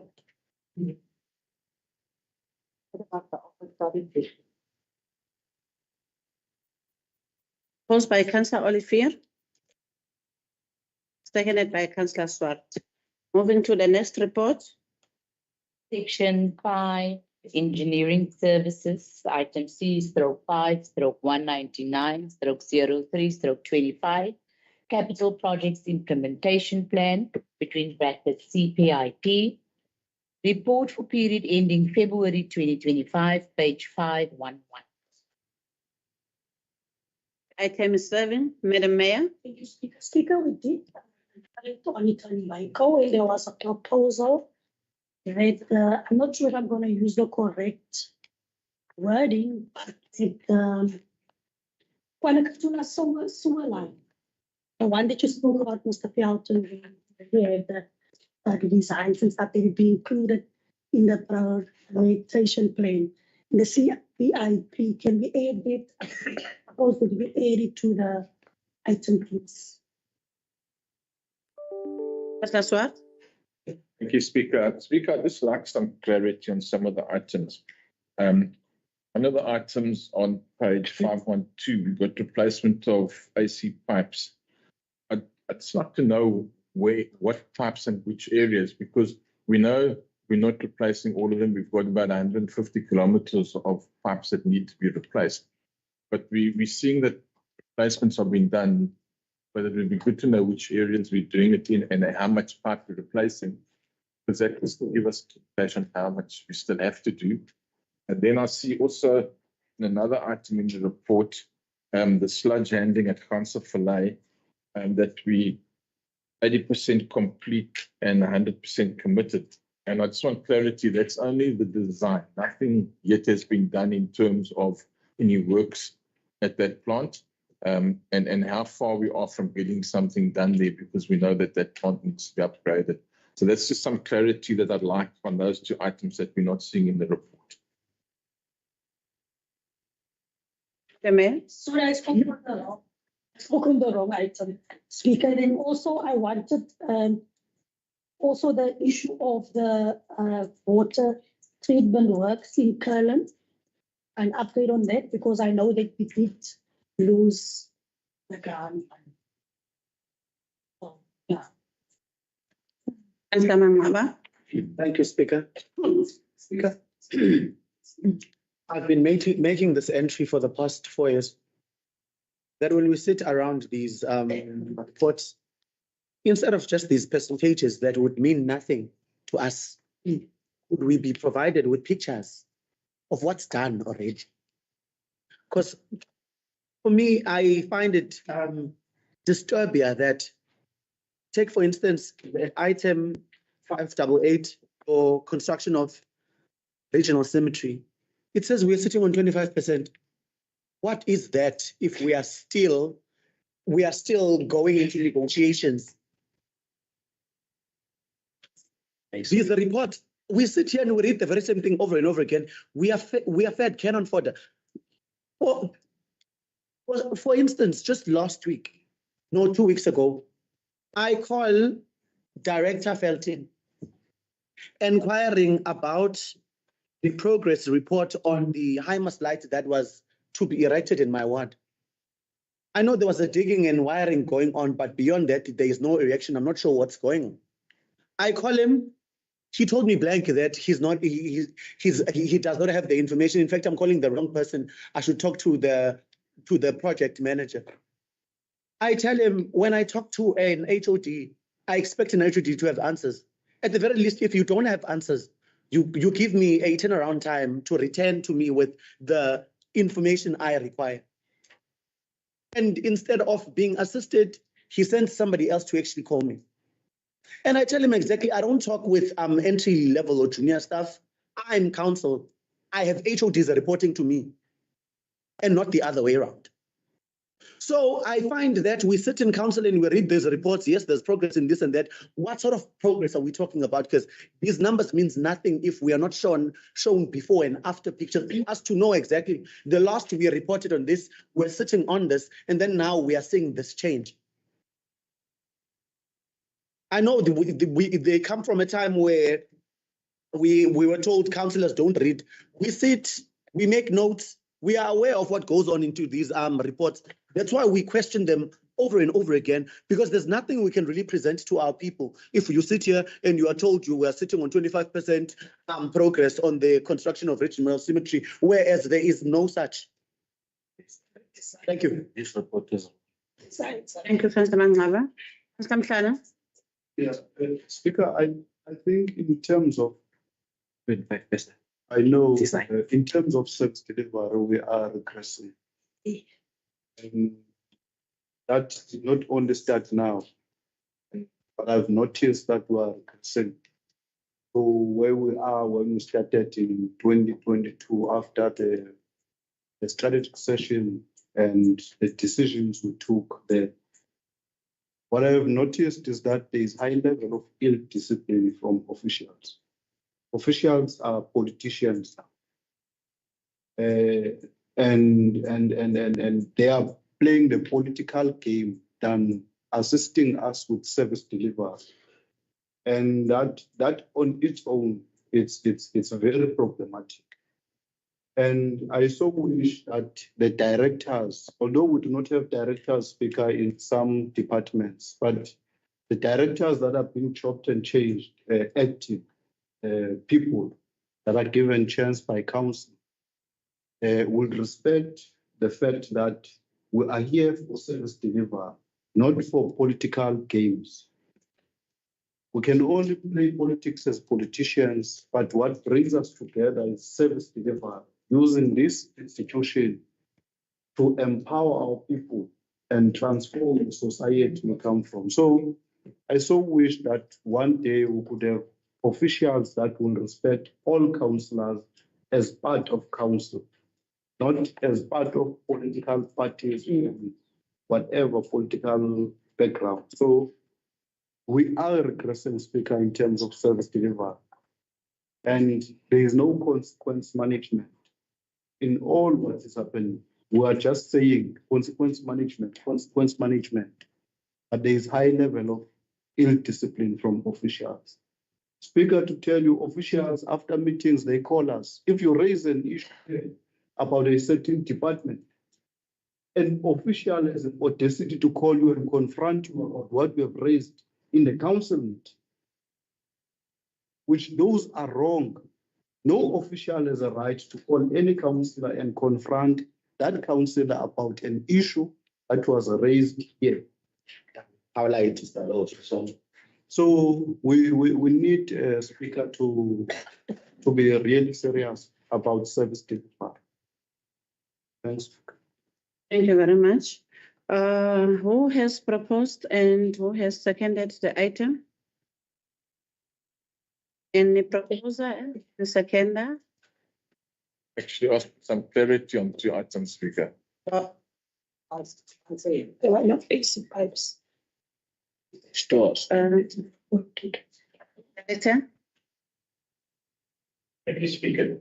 Yes, 2 questions asked by Councillor Swart was the fact that you want to know about the asbestos cement pipes to be replacing. We replaced as the PVC pipes We replaced it with PVC pipes. We replaced with the asbestos cement pipes that are actually old and redundant almost. We can't find them in stock, find the fittings in stock. So all we do is, as and when required, we start replacing the pipes. We can actually give you an idea where we replace these pipes.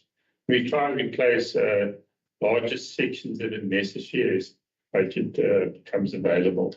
So it's not a specific area. It's all over. It's the whole bit that we've got asbestos cement pipes. And as you know, we want 100 kilometers of pipes we need to replace. So it's not just a small piece of pipe we need to replace. Then we spoke about the Ganskalai wastewater treatment works, and we talked about we are doing the actual design for that. And when we got a budget, then we'll start doing the actual physical construction work, increasing the capacity stage. And speak up, but at least the directors confirmed that where we are replacing, we'll be mapping it. So at some point, we're going to get to a point where we've replaced a lot and know where we still need to replace. So that covers me there. I'll propose we go to recommendation. Then, Madam Mayor, I also want to know what's happening with the research funding. The Department of Water and Affairs decided to come back to us. Our integrated development plan doesn't align with our water services master plan, which had been aligned for many years, and all of a sudden wasn't aligned. And I noticed that there were quite a few municipalities that also didn't get funding, Madam Mayor. Looked like they had their funding taken away, but not the entire amount. It was a portion still affected our project. It was a recommendation that we actually write a couple of letters, one to Jan Hutton, who is as National Treasury, to say that we had committed the funds contractually, and if they took the money away, it actually would then mean that the municipality will be liable for the contract and see their contract through. It was also recommended that we send a letter to Alan Paulson, the provincial head of department, which we did do. We submitted the letter to there. And now what we're going to be doing, Chair, is actually writing to National Treasury in terms of the Government Relations Act, and actually lodged a dispute in the manner in which they've gone about taking funding away, which should never have been taken away. So we are going through a process. We're not too sure what the outcome is going to be. But yes, we had a portion of the money taken away on the current project. Thank you very much, Director. Yes. Second. Moving to the next report. E/5/200/03/25, registration of proposed capital projects for possible grant funding applications, page 517. Item 7, Madam Mayor. Mr. Speaker, when I was referring to the solar line, I was actually referring to this item for it to be registered as a proposed capital project for possible grant funding application. Madam Mayor. And also adding on that, we said even the thing of the storm waters and everything, also prioritizing this. Instead, I don't say that the rugby fields and whatever sports fields are not as important, but the storm waters, as we know, we're still stuck with them. They're supposed to be prioritized, and the construction of the whole things of the pipelines and everything. They are small, others are big, and everything.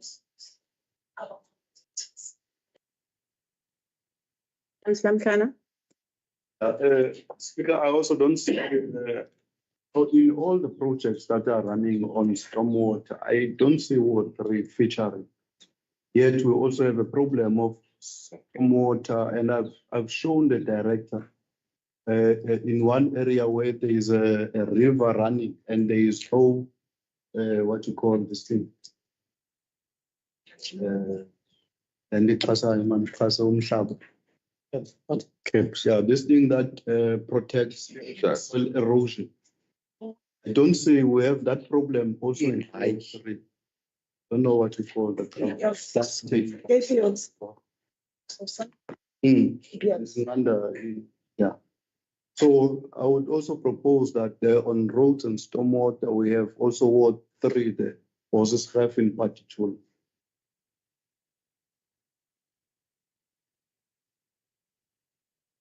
Councillor Sweat, is your hand up? No, Madam Speaker. Oh, okay. Councillor Mangaba?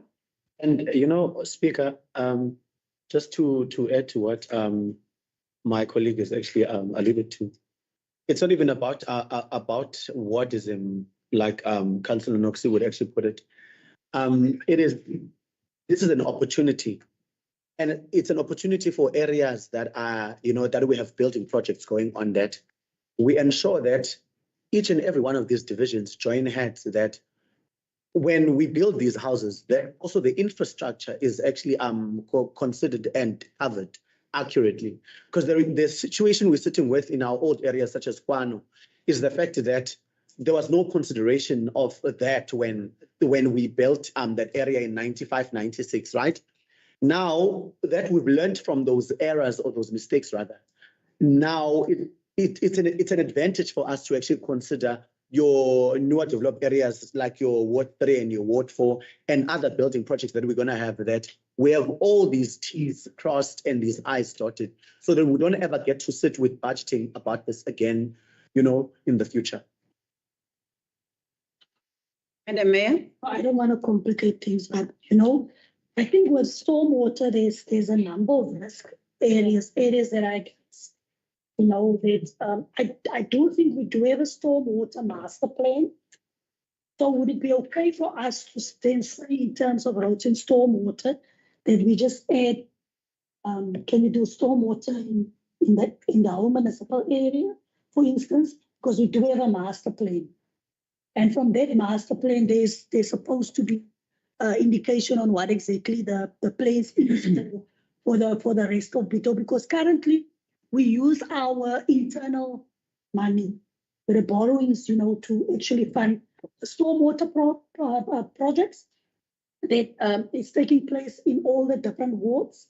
But those stormwater projects, there is a master plan to guide on that. So I'm not sure whether stormwater, there is funding available for the stormwater project in general. That's what I'm saying, so that we don't exclude, like Council has said, some of the areas, Madam Speaker. So maybe the administration can just advise how to exactly put it under roads and stormwater. Yes, I think it's always good to have all the areas, but look at priorities. Yes, priority. No other areas are priority.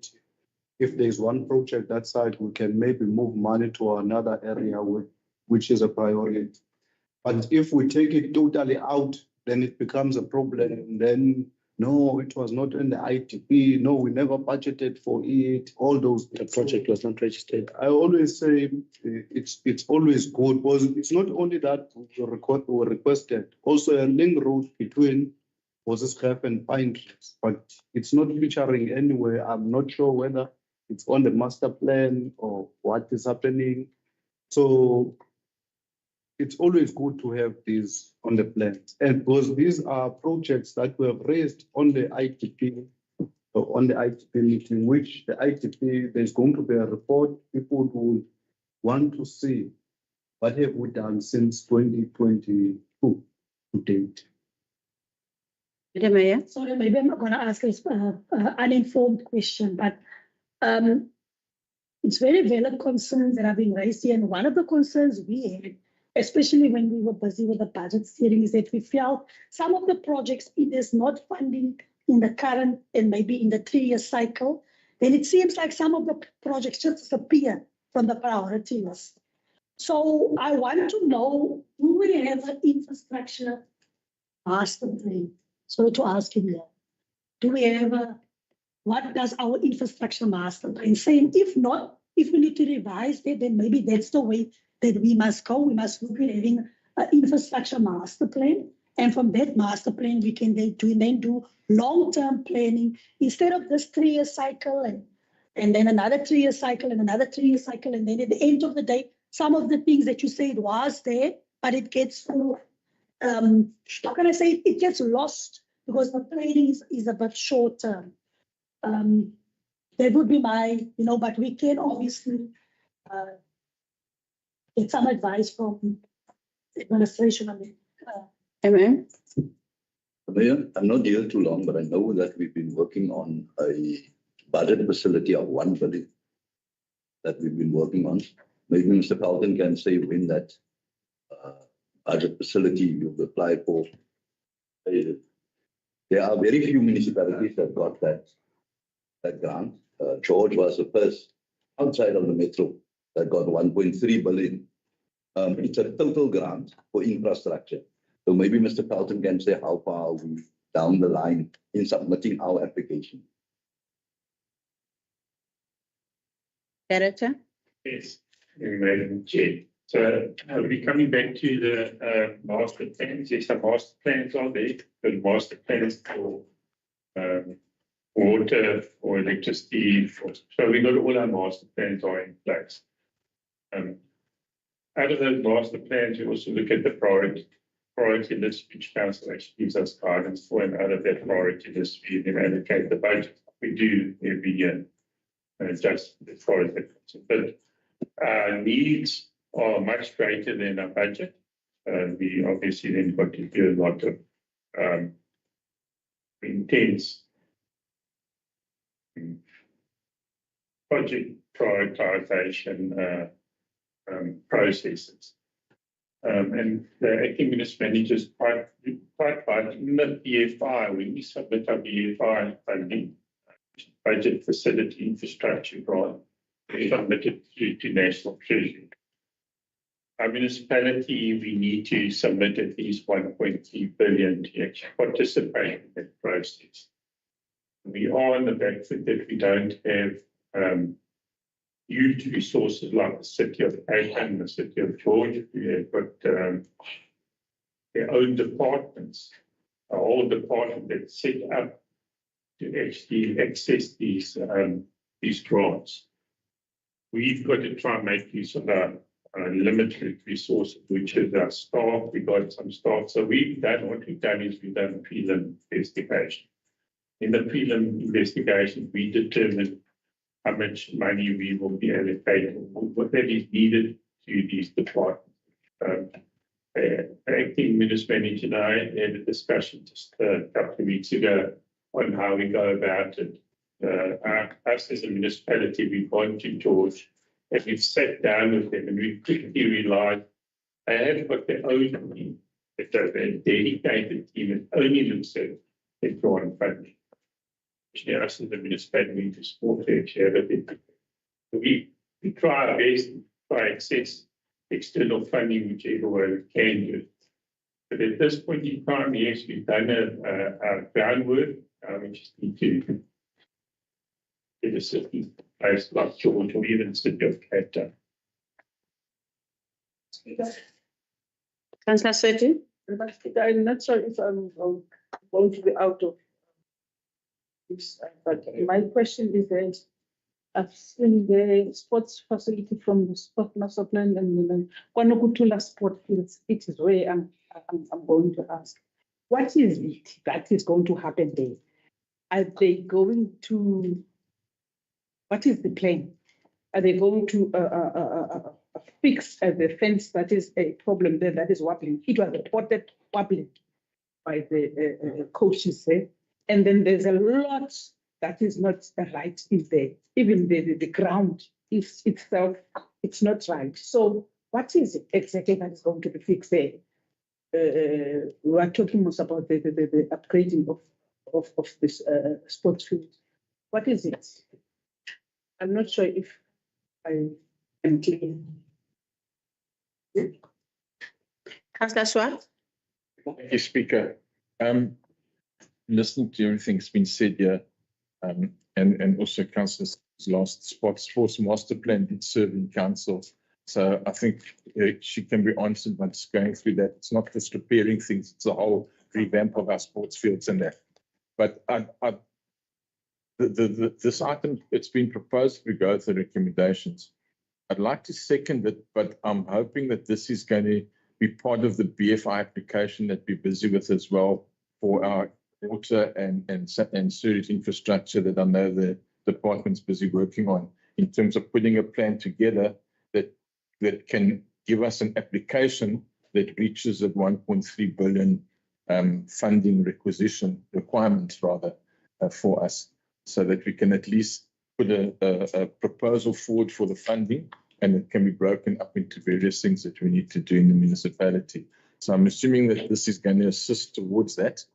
It's things that we do need to do. We do need to find funding for our sports master plan, because there's no ways we're going to fund that ourselves.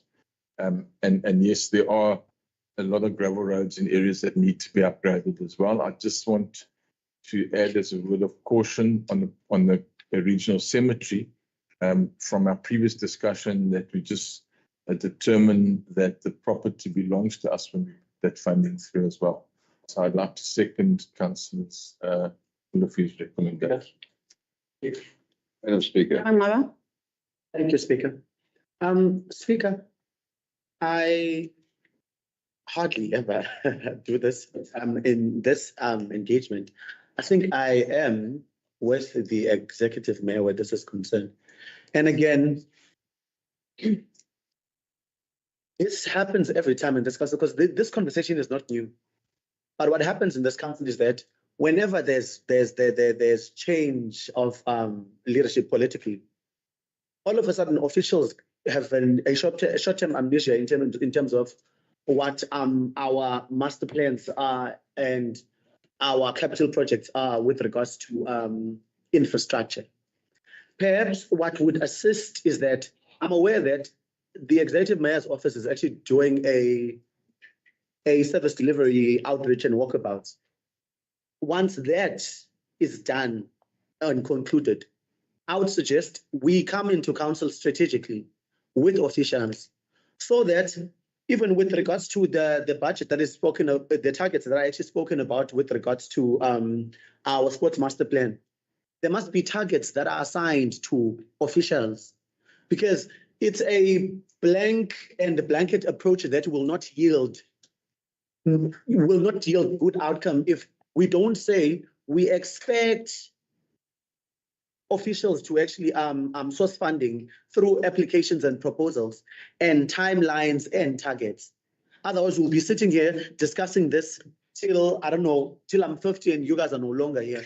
There needs to be timelines, there needs to be strategies, and our officials must be held accountable, because it's crazy how we would sound alike and would sound like we're in synergy where capital projects are concerned. Jiggy, there's motion of no confidence, then there's change of power. That wipes their memory off that by the time we sit in council, we need to start over. We are not going to see service delivery up until we get those controls in place. Thank you. Thank you, Speaker. Speaker, I like Councillor Swart mentioned, I also sat here listening, and it reminded me of the lengthy discussions we had on this very topic during the budget steering committee meetings.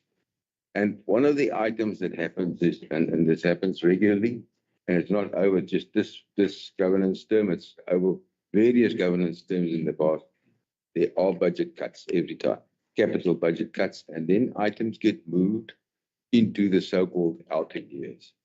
When an item gets moved into the so-called outer years, it has become customary to actually forget about that item.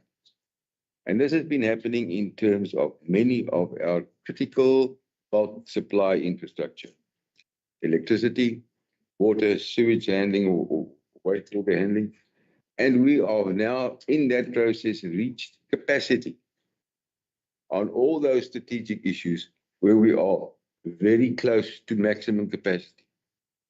And this did not just creep up on us, it crept up on us over a period of time, but it was escalated during the so-called immigration process, where we had an influx of a lot of people into this municipality. Everybody coming in consumes water, everybody produces waste, and the whole thing carries. Because of the tendency just to move things to the outer years, get them and forget them, We have not had this kind of project. Public, can you please lower your voice? The journalist, Keep quiet. They must not. Must keep quiet. journalist, can you please keep quiet? You are making some noise in that corner. We can't hear the speaker on the floor. Thank you. Thank you, Madam Speaker. So this overall grant that, and I can't remember the acronym that Director Felton has been mentioning, is we need this in dire need, and I think it is a catch-all. If we are looking for in excess of R1 billion, and we just to qualify to get that grant, I think because we are, as it's been mentioned by various councils, we are behind in terms of electricity, in terms of we do not have sufficient redundancy in our electrical supply capacity. There are certain substations which, if they go, this municipality will be without power. And we are at capacity in terms of delivering water from the point of extraction to the point of consumption. And so we are in various things. The sewage handling capacity as well, it's the same thing. We do not have the money in this municipality, and we will not get sufficient grant funding quickly enough to fix all the things we need to fix. We need a large item like this grant, and we need to pull all those items that were shifted from outer year to outer year to outer year over many years into some. If we don't do it now, we are going to be too late. We will be too late, and this municipality will be without water and power and will not be able to deal with all the sewage generated. So therefore, I support the item, but I think that there serious attention must be given to this particular grant, because we are not going to be able to. We will be responsible for co-funding, so we will have to fix our cash flow problems as well, because you won't just get that grant as one big lump sum. You will need to co-fund some of it as well. Thank you for that. Thank you, Ompia. Councillor Tabai. Thank you, Speaker. I don't know whether Councillor, I thought he was going to come up with a solution. Councillors, I don't know whether we don't view TV, we don't read newspapers, and we don't listen to the politics of South Africa today. We must be on par of what is happening. We are talking about R1 billion. And the billion is it's what we get. And yet we've got more things that we want to do. And we are not realistic. What we're doing, we are not realistic. And I'm going back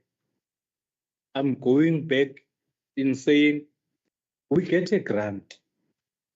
We get grant funding. And it's not utilized.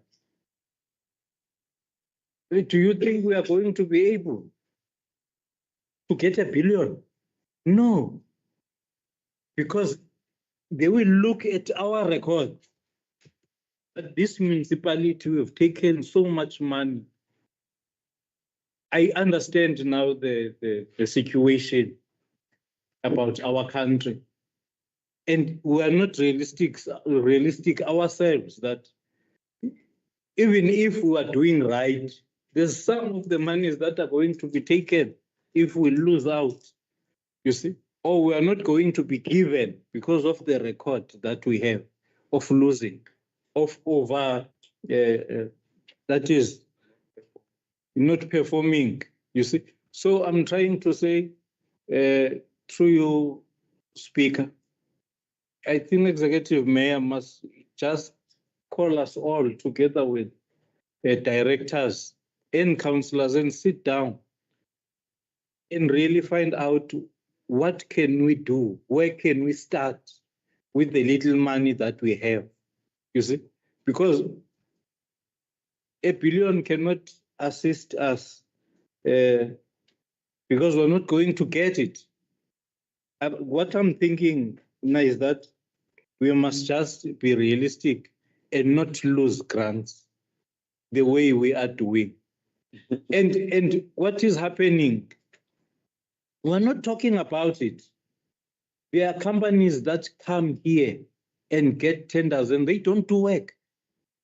And they leave. And we are quiet. We pay a portion for that company gets money and leave. And we start again finding another one, and another one comes. And in finding out that this company is not financially sound in doing the project. So we've got those problems. And I think we must sit down and councillors, we must not be parties with directors, please, and officials and municipal managers. They are here to do what we have been told by our people to deliver on, that is service deliver. That is our problem again that we're not facing, is that when an official is not doing its job, then we can't deal with that official because he's our friend. And he has not done the work, but no, we won't deal with. You see, there's a lot that we are not talking about here. We want 1 billion, whereas we are underspending. How are we going to get 1 billion whereas we are underspending? I was reading the agenda. We are underspending with 23%. How are we then going to be able to do what is needed by our people? I nearly, when I saw the report here, I nearly said, no, man, I think the report is not okay. And the deputy mayor said to me, no, that 25% is drawings and designs and so on. 25%. Never. It can be. 25% be drawings and designs. That report is wrong. We must be able to say, Umtuke can go to Dubai and come up with you see, because when we say truth to power, then we fear of Inkabi and so on. But fortunately, here in Bitou, we are still lucky about those. And yet I'm only deployed here in government by my organization. And I must be able to do my oversight, not fearing anybody. That's what I'm doing. And I think if then we are going to assist our people, because those are service delivery related matters. I was driving. I smelled here gear bombs down there.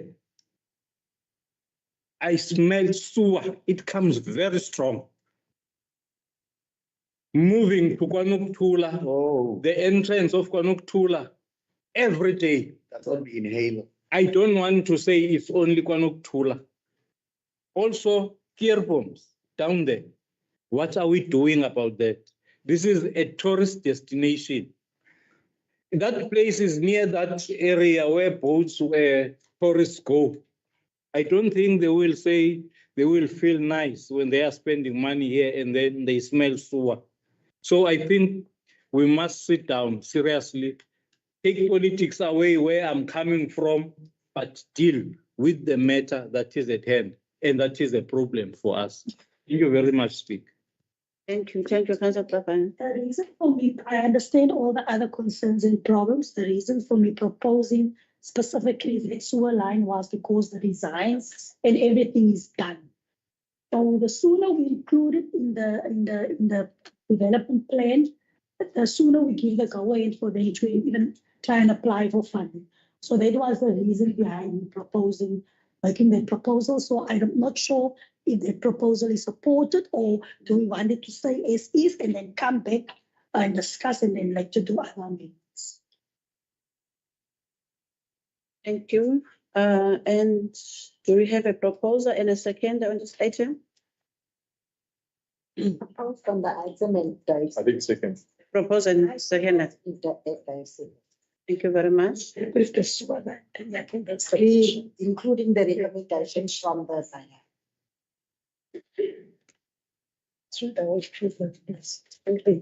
Thank you. Moving to the next report. Section 6, Planning and Development, C/6/180/003/25, update report on the New Horizons taxi rank, page 521. Vote 7 to Boka. I vote 7 for hereby. Ja, laat my iets kan nie wag tot hulle se recognize. Item 7. Vote 7 for hereby. Item 7. Item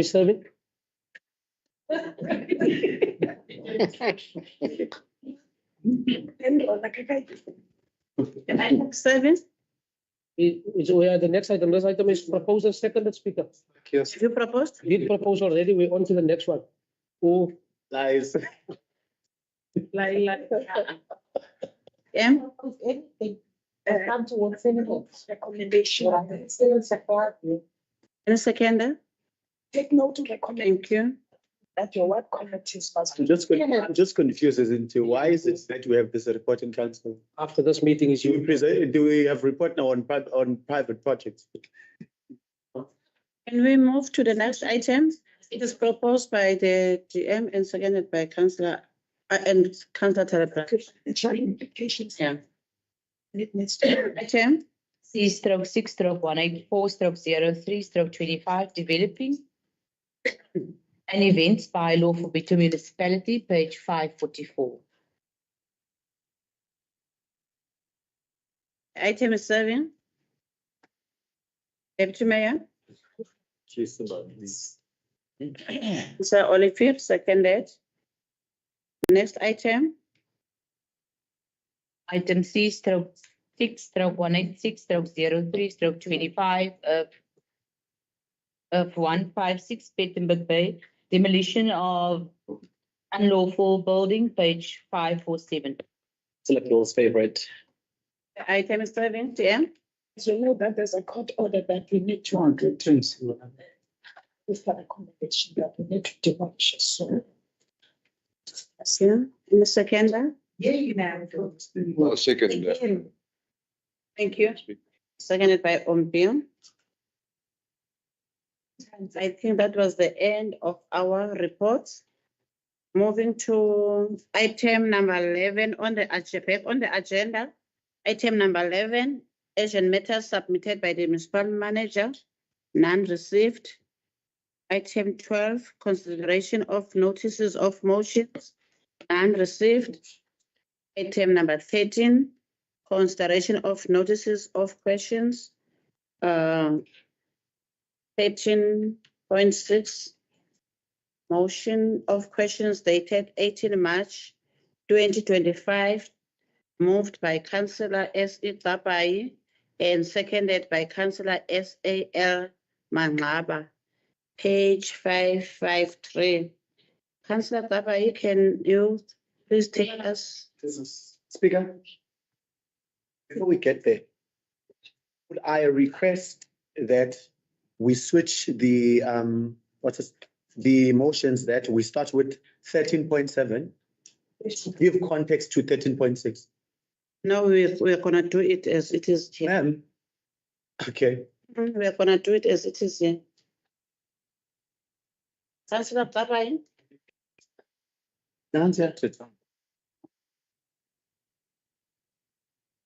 Yes, just the one. It's meant, Emily, I was going to sense if we don't start with 16.7. That's why I submitted them. This was the first and this was the second. Now by Sketcharisha, the second. First is the second. Yeah. This is for myself.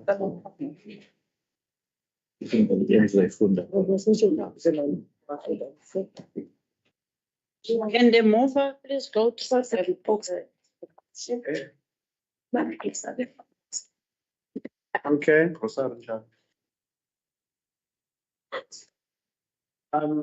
Speaker, I'm waiting on you to actually silence the house because now Councillor Noxie is actually having another conversation about groceries from Boxer that are actually not part of what we're tabling now. The mover here is Councillor Tapai Motion of questions dated 18 March 2025, moved by Councillor S.E. Hereby and seconded by Councillor S.A.L. Mangaba. If you look at the greeting of the letter, you'll see my name. No, sir. Okay. Okay, thanks. My husband has enough. Okay. Both, Yeah. both motions are. So that was Okay, going then. to say, Speaker. Now that's a close up of the meeting. Ekwenza olunye namthi qoba. Hey, I akunanto kwenza shani. Yena bekusigekile imoto yasepha. Ngidalele utathe futhi bathi. Oh, it's like Mase uqeda futhi na. Can I what's this one? Personal not. Personal. So nalapha Dilana was a council, please. You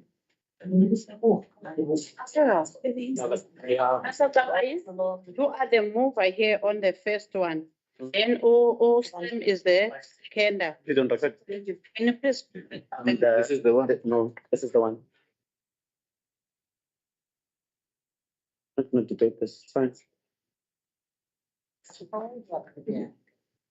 There we go. Just read it, you know. Fine. As I start, Speaker? Yes, Councillor Hereby. Can I speak? Yes, Uh, when you read it's like, because must say I now Councillor Tapa. Yes. It's actually, it's the way it is different, but the speaker allows that it must say. But you need to change because you moved the item.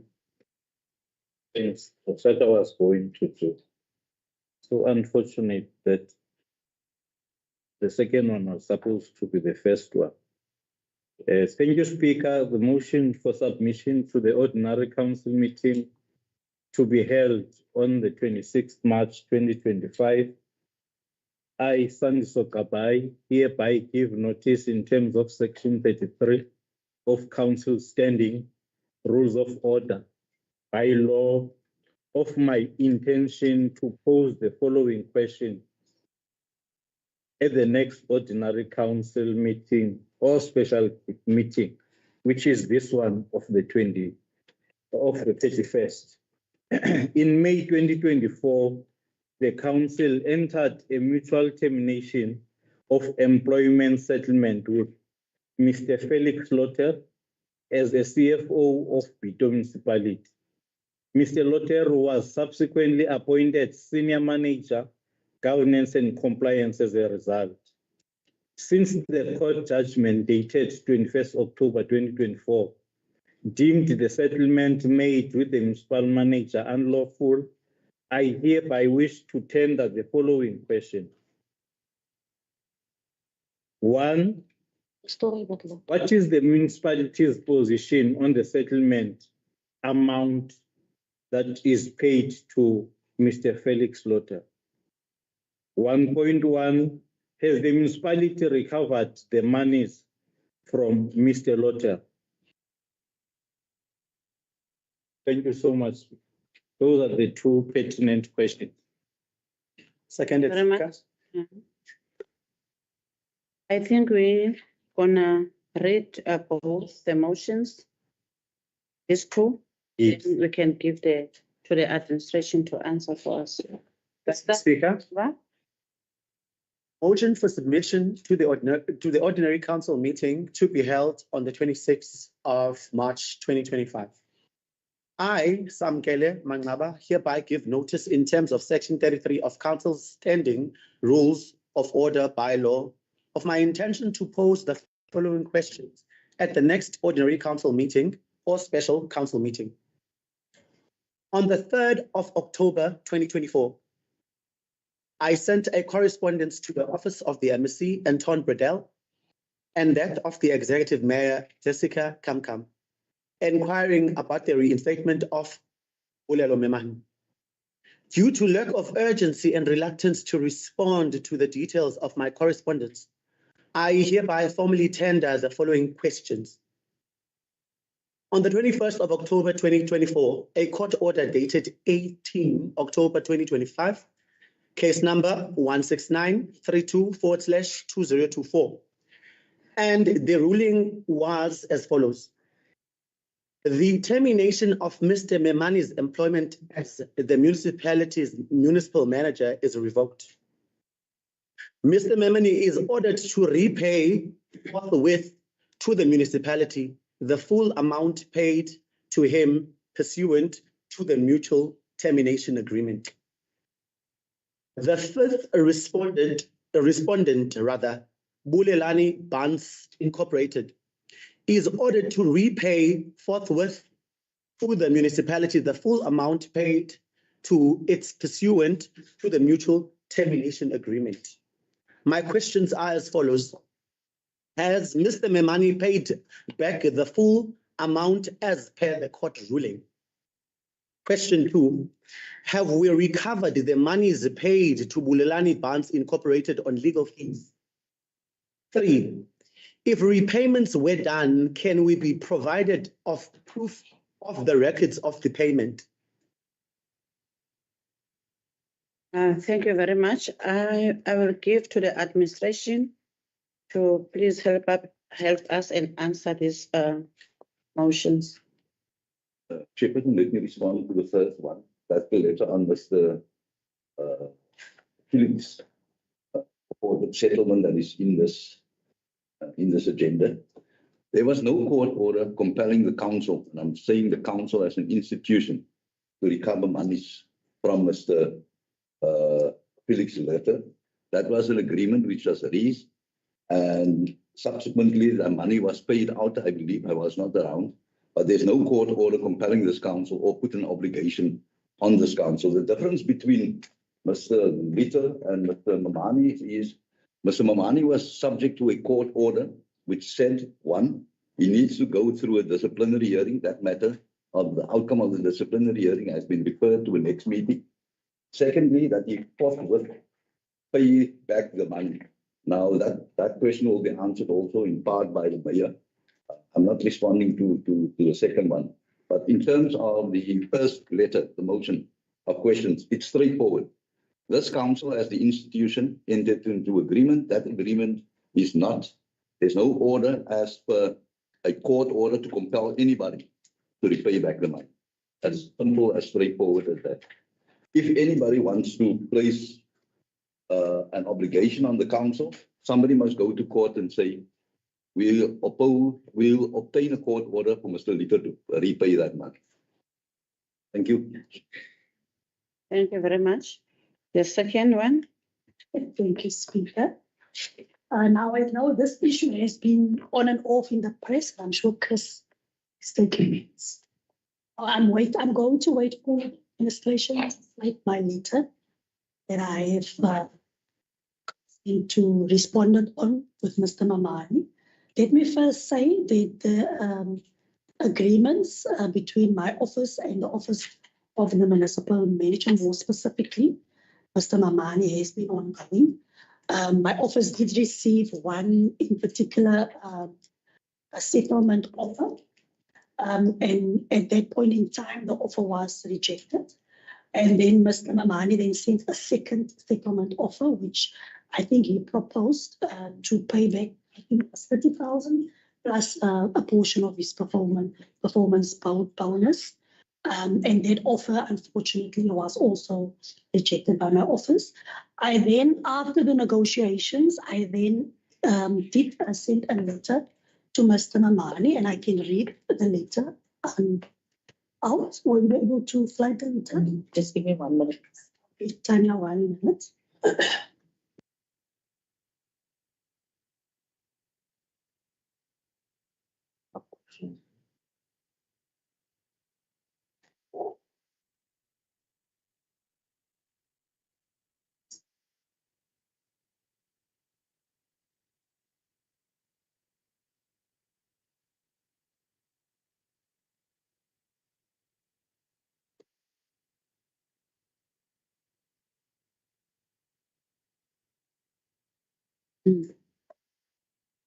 Okay, so after obviously deliberating and negotiating on the letter. Then my office issued the letter on the 12th of March 2025 to inform Mr. Mamani that we acknowledge the receipt of his request regarding the payment settlement monies as stipulated in the High Court judgment. After consultations, it is clear that the interpretation of the court is clear and the monies must be repaid forthwith with immediate effect. And while council has mandated me as the executive mayor to finalize the recovery of these funds, I'm not in a position to agree to any arrangement that is contrary to the judgment. So I then advised Mr. Mamani to seek leniency in the payment terms, and to do so, he will then need to approach the court to clarify or amend the conditions of the payment. And until such time as the court provides alternative directives, compliance with the existing judgment remains necessary. So that was a communication that was issued by my office. And just to further clarify that my office did receive the letters that were featured in the previous item on, I think it was Thursday. Unfortunately, I was not in office, so I attended to a work meeting. I was out of town the whole weekend, and also where I was, there was no proper reception. So I did phone the municipal manager to say that I did see the request from Mr. Mamani's lawyers, but I never, from my office, drafted any resolutions to council. And that is why I withdrew the item this morning, because I cannot bring resolutions to council that's contrary to the statement that I previously made, unless my statement can be declared that it's not in line with the court's judgment. Hence, we're saying that we need further deliberation on that before we can bring those items back to council. I hope that provides clarity. Thank you. Thank you. Councillor Mangaba. Thank you, Speaker. And I must thank the executive mayor through you for the explanation. Hence, I have now follow-up questions. Speaker, I'm not sure whether we understand the sphere of the law where the legalities to this case are concerned. By virtue of it sitting in court, it is obviously outside our area of expertise. It is not something to be entertained by us when it's actually directly from court. It is expected for us to actually action it. And I would, let's say if it was in October, I would actually be singing a different tone and saying, perhaps we are struggling to understand the ruling. But it became very prevalent in October that we know what the ruling is because we got him back into office, which is one part of the judgment was done right. Now, a bit confused when the executive mayor is mentioning negotiations. I don't think there's any part on the judgment that says it must be negotiated. Forthwith, English 101, be paid instantly or immediately. And then now I'm sitting here now wondering, where are we if the letter is dated 12th March for a judgment that was taken last year, 21st October? Mayor. Let me say that when I say negotiations, the municipal manager indicated, as I said previously, to my office that he is not in the position to pay the money back in. So he tried to negotiate with my office by offering a settlement agreement. Is that clear to council? He was then sent back and came back with another offer. So unfortunately, none of us here are in a position to go into Minister Mamani's bank account and just, he's the one that must pay the monies over to us. So, that's where the word negotiation comes from. Speaker, just a clarity. In the public domain, is the settlement was ended for an amount of 4 million. Mr. Mamani didn't get 4 million in his pocket. That amount was subject to a statutory payment to SARS.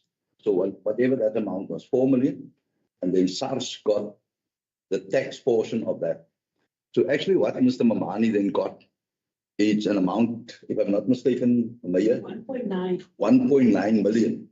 So in terms of the court order, if we then want to be technical, Mr. Mamani had to pay back 1.9 million. We didn't discuss the item where the other item that was referred that could have also muddied the water further in terms of the item. But let's, for argument, for the sake of this thing, says it's not 4 million. The outside impression is that a settlement was made for 4 million and Mr. Mamani received that. That is blatantly not true. So that we must also stay for the record. And what he must repay is actually then 1.9 million. There will be further debates when the item comes back, as is that really, because we had to write to SARS. SARS had to withdraw and make adjustments to that and send that tax money back to us so that the liability of Mr. Mamani is 1.9 million. Thank you, Speaker. Thank you. Councillor Mfana. Yeah, I hear what the acting municipal manager is saying. But now what I would love to, from you, Speaker, so we can say now we're in contempt of court. No, we are not in contempt of court. I was exactly saying the reason for the delay that nobody is also not taking note of. We wrote to SARS in order to determine the actual liability. I'm not sure, Mayor, when did we say the CFO, SARS reacted to that correspondence? Because we now have to tell Mr. Mamani, this is your actual liability. We're going to be in the next meeting, which I suppose is when that item says, are we going to be given those correspondence? Yes, we'll be giving those correspondence by ourselves. Yeah, and the calculations from SARS and what they said. Madam Mayor, no, I just wanted to clarify. The reason why there was delays, I think it's clear from the Mayor's message letter to Mr. Memani that this council wants Mr. Memani to pay back the money and does not want to be in contempt of court. The problem that arose, and it is something that I've been trying to explain to everybody that I've met with and discussed this matter, is that we required a tax directive from SARS, which held up the matter. In the interim, there was the further problem of the final hearing, a disciplinary hearing, internal hearing that also had to complete, that also created a difficulty in finalizing this matter. So with those, a lot of blow up and the politicization of this thing has been made, and it's reached the press with inaccurate information and incomplete information. This council has been consistently saying the money must be repaid back and that it will not make a decision and is not in a position to be in contempt of court, because that we will be, that has to have a declaratory order or a variation order, and that Mr. Memani must ask if he wants to do that. So from the mayor's side, she's been acting correctly. I think the information that has reached the public and everybody out there is not complete. The reason why there was a delay is because a tax directive had to be obtained from SARS. That took quite some time. So I hope this clarifies this misunderstanding and the speculation in the press. There's nothing sinister about this. Thanks, Speaker. Speaker, you brought the MM very quickly last year in September. And moreover, when I am counting now, Executive Mayor, it's 7 months now. So you are saying to us, for 7 months that you have done this writing to SARS, for 7 months. And moreover, you are not talking about ban. What, because I'm seeing that you are writing letters to fro, others are coming to you and you are writing also. So have you spoken to banks to pay back the money? And who gave you the mandate? Is it the court that mandated you to negotiate? I respond. Madam Mayor. The court is clear, the council item says that the executive mayor needs to recover the monies or sign the agreement for the municipal manager to pay back the monies. As I have said, the municipal manager indicated that he does not have the money to pay it back in full immediately. He therefore then reached my office and then wanted to negotiate. Those offers has been rejected. The municipal manager has been informed he needs to go back to the court if he wants to seek leniency. Now let me say this, Speaker. I hope, and I'm very happy to see that council is very serious when it comes to court orders and court judgments and court decisions of money being recovered. And those decisions must be for everyone the same. Sarcastic. For everyone, it must be the same. Let us not, when there's a certain name or there's a certain person, we want to. Order, Speaker. And for other judgments, months and years go past and no one sings a song. So anyway, like I say, Speaker, that is the letter. I did not negotiate with Barnes. That's the information to council. It is still like that, Mr. Mamani. You saw the letters from his lawyers. But as I say, as things better stand now, Mr. Mamani must seek leniency from the court.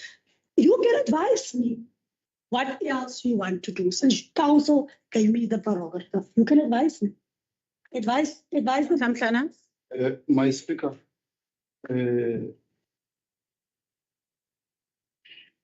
we are not saying anything about Mr. Barnes. And I want to correct here my learned friend, Bill, that the paying back of the money has nothing to do with the disciplinary here. But we want to know as well, is the same principle that has been used to Mr. Memani going to be used to Mr. Barnes? Are we going to approach SARS and ask SARS about Mr. Barnes as well? Why is Mr. Barnes not paying? Because Mr. Barnes is a company, is not an individual. Why, as the municipality, not the office of the executive mayor, the municipality has not approached Mr. Barnes to pay back the money of the ratepayers of Plettenberg Bay? When is Mr. Barnes paying back the money? Want that money? As it stands, the court order is compelling Mr. Barnes also.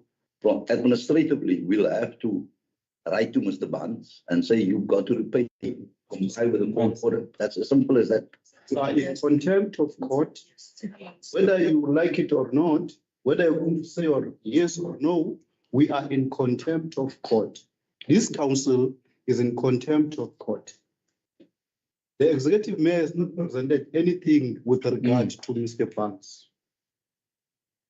So Mr. Barnes is going to walk away scot-free with the money of the ratepayers of this town. Must pay back the money. Speaker. Thank you very much, councillors. Speaker. Mr. Kapai. Speaker, we wanted sincerity to the executive mayor. You see, we wanted her to be clean with us because she is sounding defensive now. Look, whatever that is in your mind, thinking about the items that have been brought back, wait for them to come back. Let's deal with the issue now. Then you will have your chance to dance. You see? Now I'm saying here, you are not true to us as councillors because you didn't come to council and report about the matter. You see? The letters that you wrote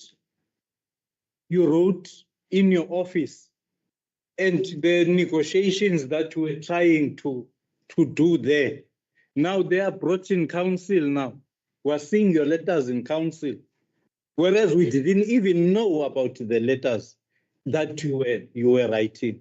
You see, because seriously, this was a court matter, and it needed to be brought back, because really, when Mulelo was brought back, it came to council. Why now the other part of the money is not coming to council?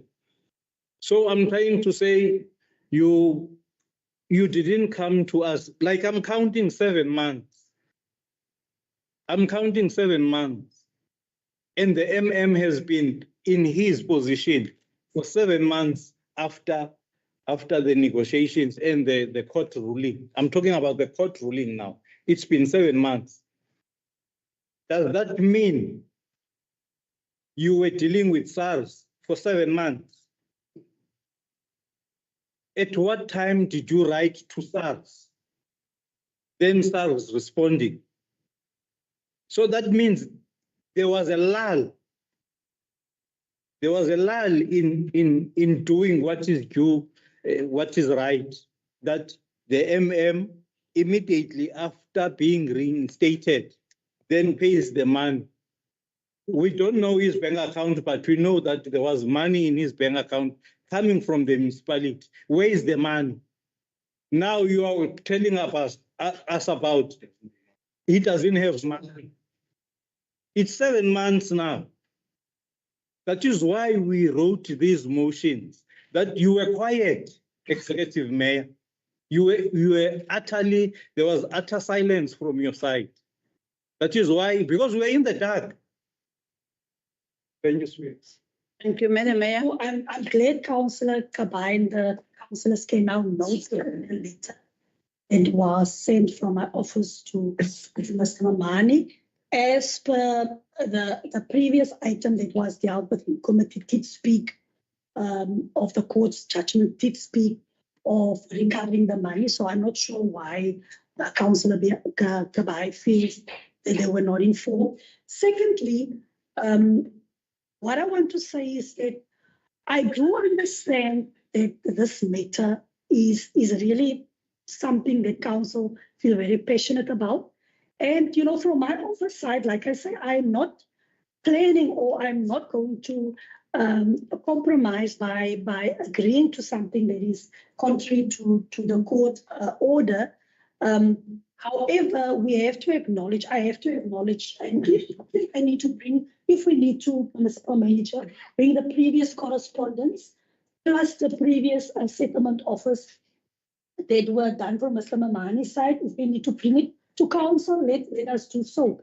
But also, I hope this is for us as council, you know, if the matter of Mr. Mamani and all the other matters that were dealt with in this council, we applied our minds and we made decisions that didn't have these implications of the organization, we wouldn't have said where we are. We wouldn't have said where we are. Yeah, you go. You know, you go. Okay. Yes, it's collective responsibility. It's collective responsibility that we must take for the decisions that were taken in this council that has brought about the settlement agreement, that has brought about the issue of the disciplinary and all of that. So what I'm saying is I'm acknowledging your concern. And from, like I said, Speaker, and I think that we must close this matter now. But you have no, you can't close it. You have said acknowledging your concerns, like I say. No, we must correct what you are saying.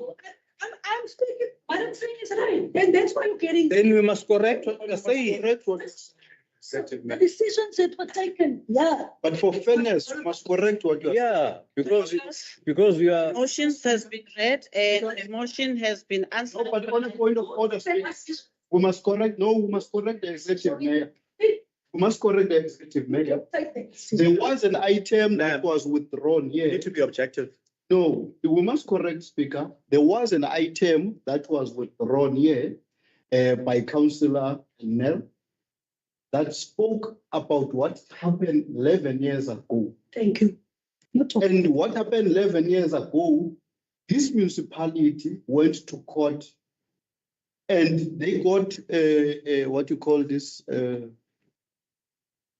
cost order. Yeah, they got a warrant of execution. They wanted to attach whatever assets of these councillors or the councillors at the. Mr. Mamani's case. No, but you referred to what has happened it. before. You Don't referred to what has run away. happened before. So you don't want us to say now the municipality must do what was done by the municipality 11 years ago against Mr. Memani. We're not going to say it. But what we're going to say is that Mr. Memani, as the court has ruled, he must pay back the money. Now, we understand that you have interacted with Mr. Memani, fair. Now, we do not understand why you have not interacted with Mr. Barnes. It's not administrative matter, but we are asking now. No one has interacted with Mr. Barnes. Councillor, can we now move to the next question of motion of question? That was submitted on the 21st of February 2025. The mover was Councillor Mangaba and seconded by Councillor Blanche. Can the mover of the motion of questions please read for us? Thank you, Speaker. I, Samkele Mangaba, hereby give notice in terms of Council Standing Rules of Order law of my intention to ask the following questions at the next ordinary council meeting or special council meeting. On the 13th of January 2025, the Deputy Mayor Nokuzola Kolapi, the Governmental Relations Officer, and the LED team took to the streets of Kwanokutula, handing out equipments to a few SMMEs there. Who mandated the drive? What criteria did they use to determine who deserves to receive the equipment? What were the cost implications of that parade to the municipality? Point 2. In one of the photographs uploaded on Bitou Municipality's Facebook page, the Deputy Mayor Kolapi is seen issuing the equipment at a car wash owned by her brother-in-law, situated on a land allegedly belonging to the councillor's husband or lover. Doesn't this border on nepotism or favoritism? Point 3. On the 19th of February 2025, I had been inundated with texts and calls from aggrieved local SMMEs lamenting about the LED forum that was formulated that day without their knowledge. I took it upon my duties to check my emails. Perhaps I'd missed the invite. Bitou Municipality's website and Facebook page contacted the Office of the Executive Mayor to inquire about this. Were invitations of the establishment of the LED forum sent to the communities? Were our libraries, notice boards, website, and Facebook page used to share the information of the meeting in question? Were council and the accounting officer informed and included in this process? Well, if the responses to the above questions be negative, let it be noted that Councillor Nokuzola Kolapi is missing the point of the municipality's slogan of being the best together. She further undermines lines of reporting and is further utilizing the municipality's resources to position the IPM for election work and carries zero interest of our communities and the municipality. Perhaps we need to revisit the roles of portfolio chairpersons to best help her understand that such roles in portfolios should carry the interest of the entire council and the community of Bitou at large. And it must be void of prejudice, political affiliations, relationships, and ward borders. Thank you. Thank you very much, Councillor Blanche. What am I going to answer? MM? No, I don't have any information on this. It's happened when 13th of January. Yeah, this is LED and we have no director present here or an LED official to answer to all the questions posed to the session.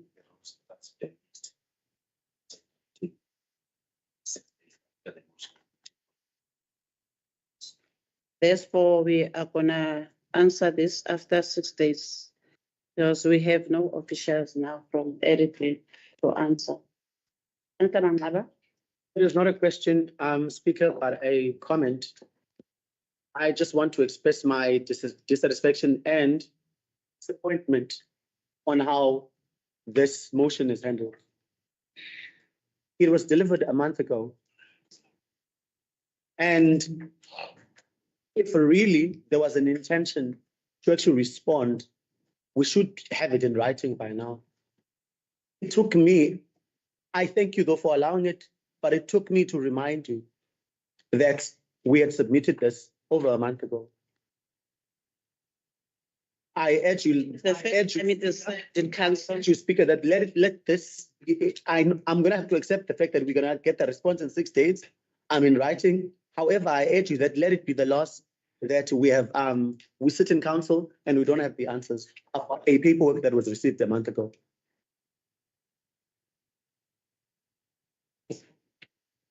Noted, Councillor Mangaba. Thank you, Speaker. We are moving back to the agenda. Item 14, consideration of motions of exigency. None received. Item number 15 will be in committee matters. And for that, we are going to take a break of 5 minutes to allow the public.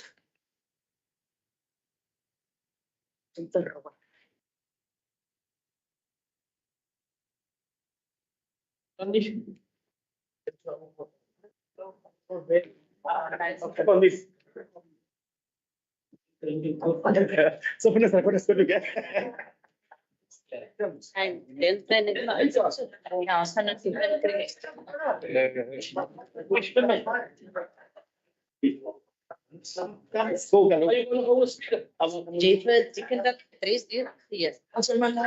How are you?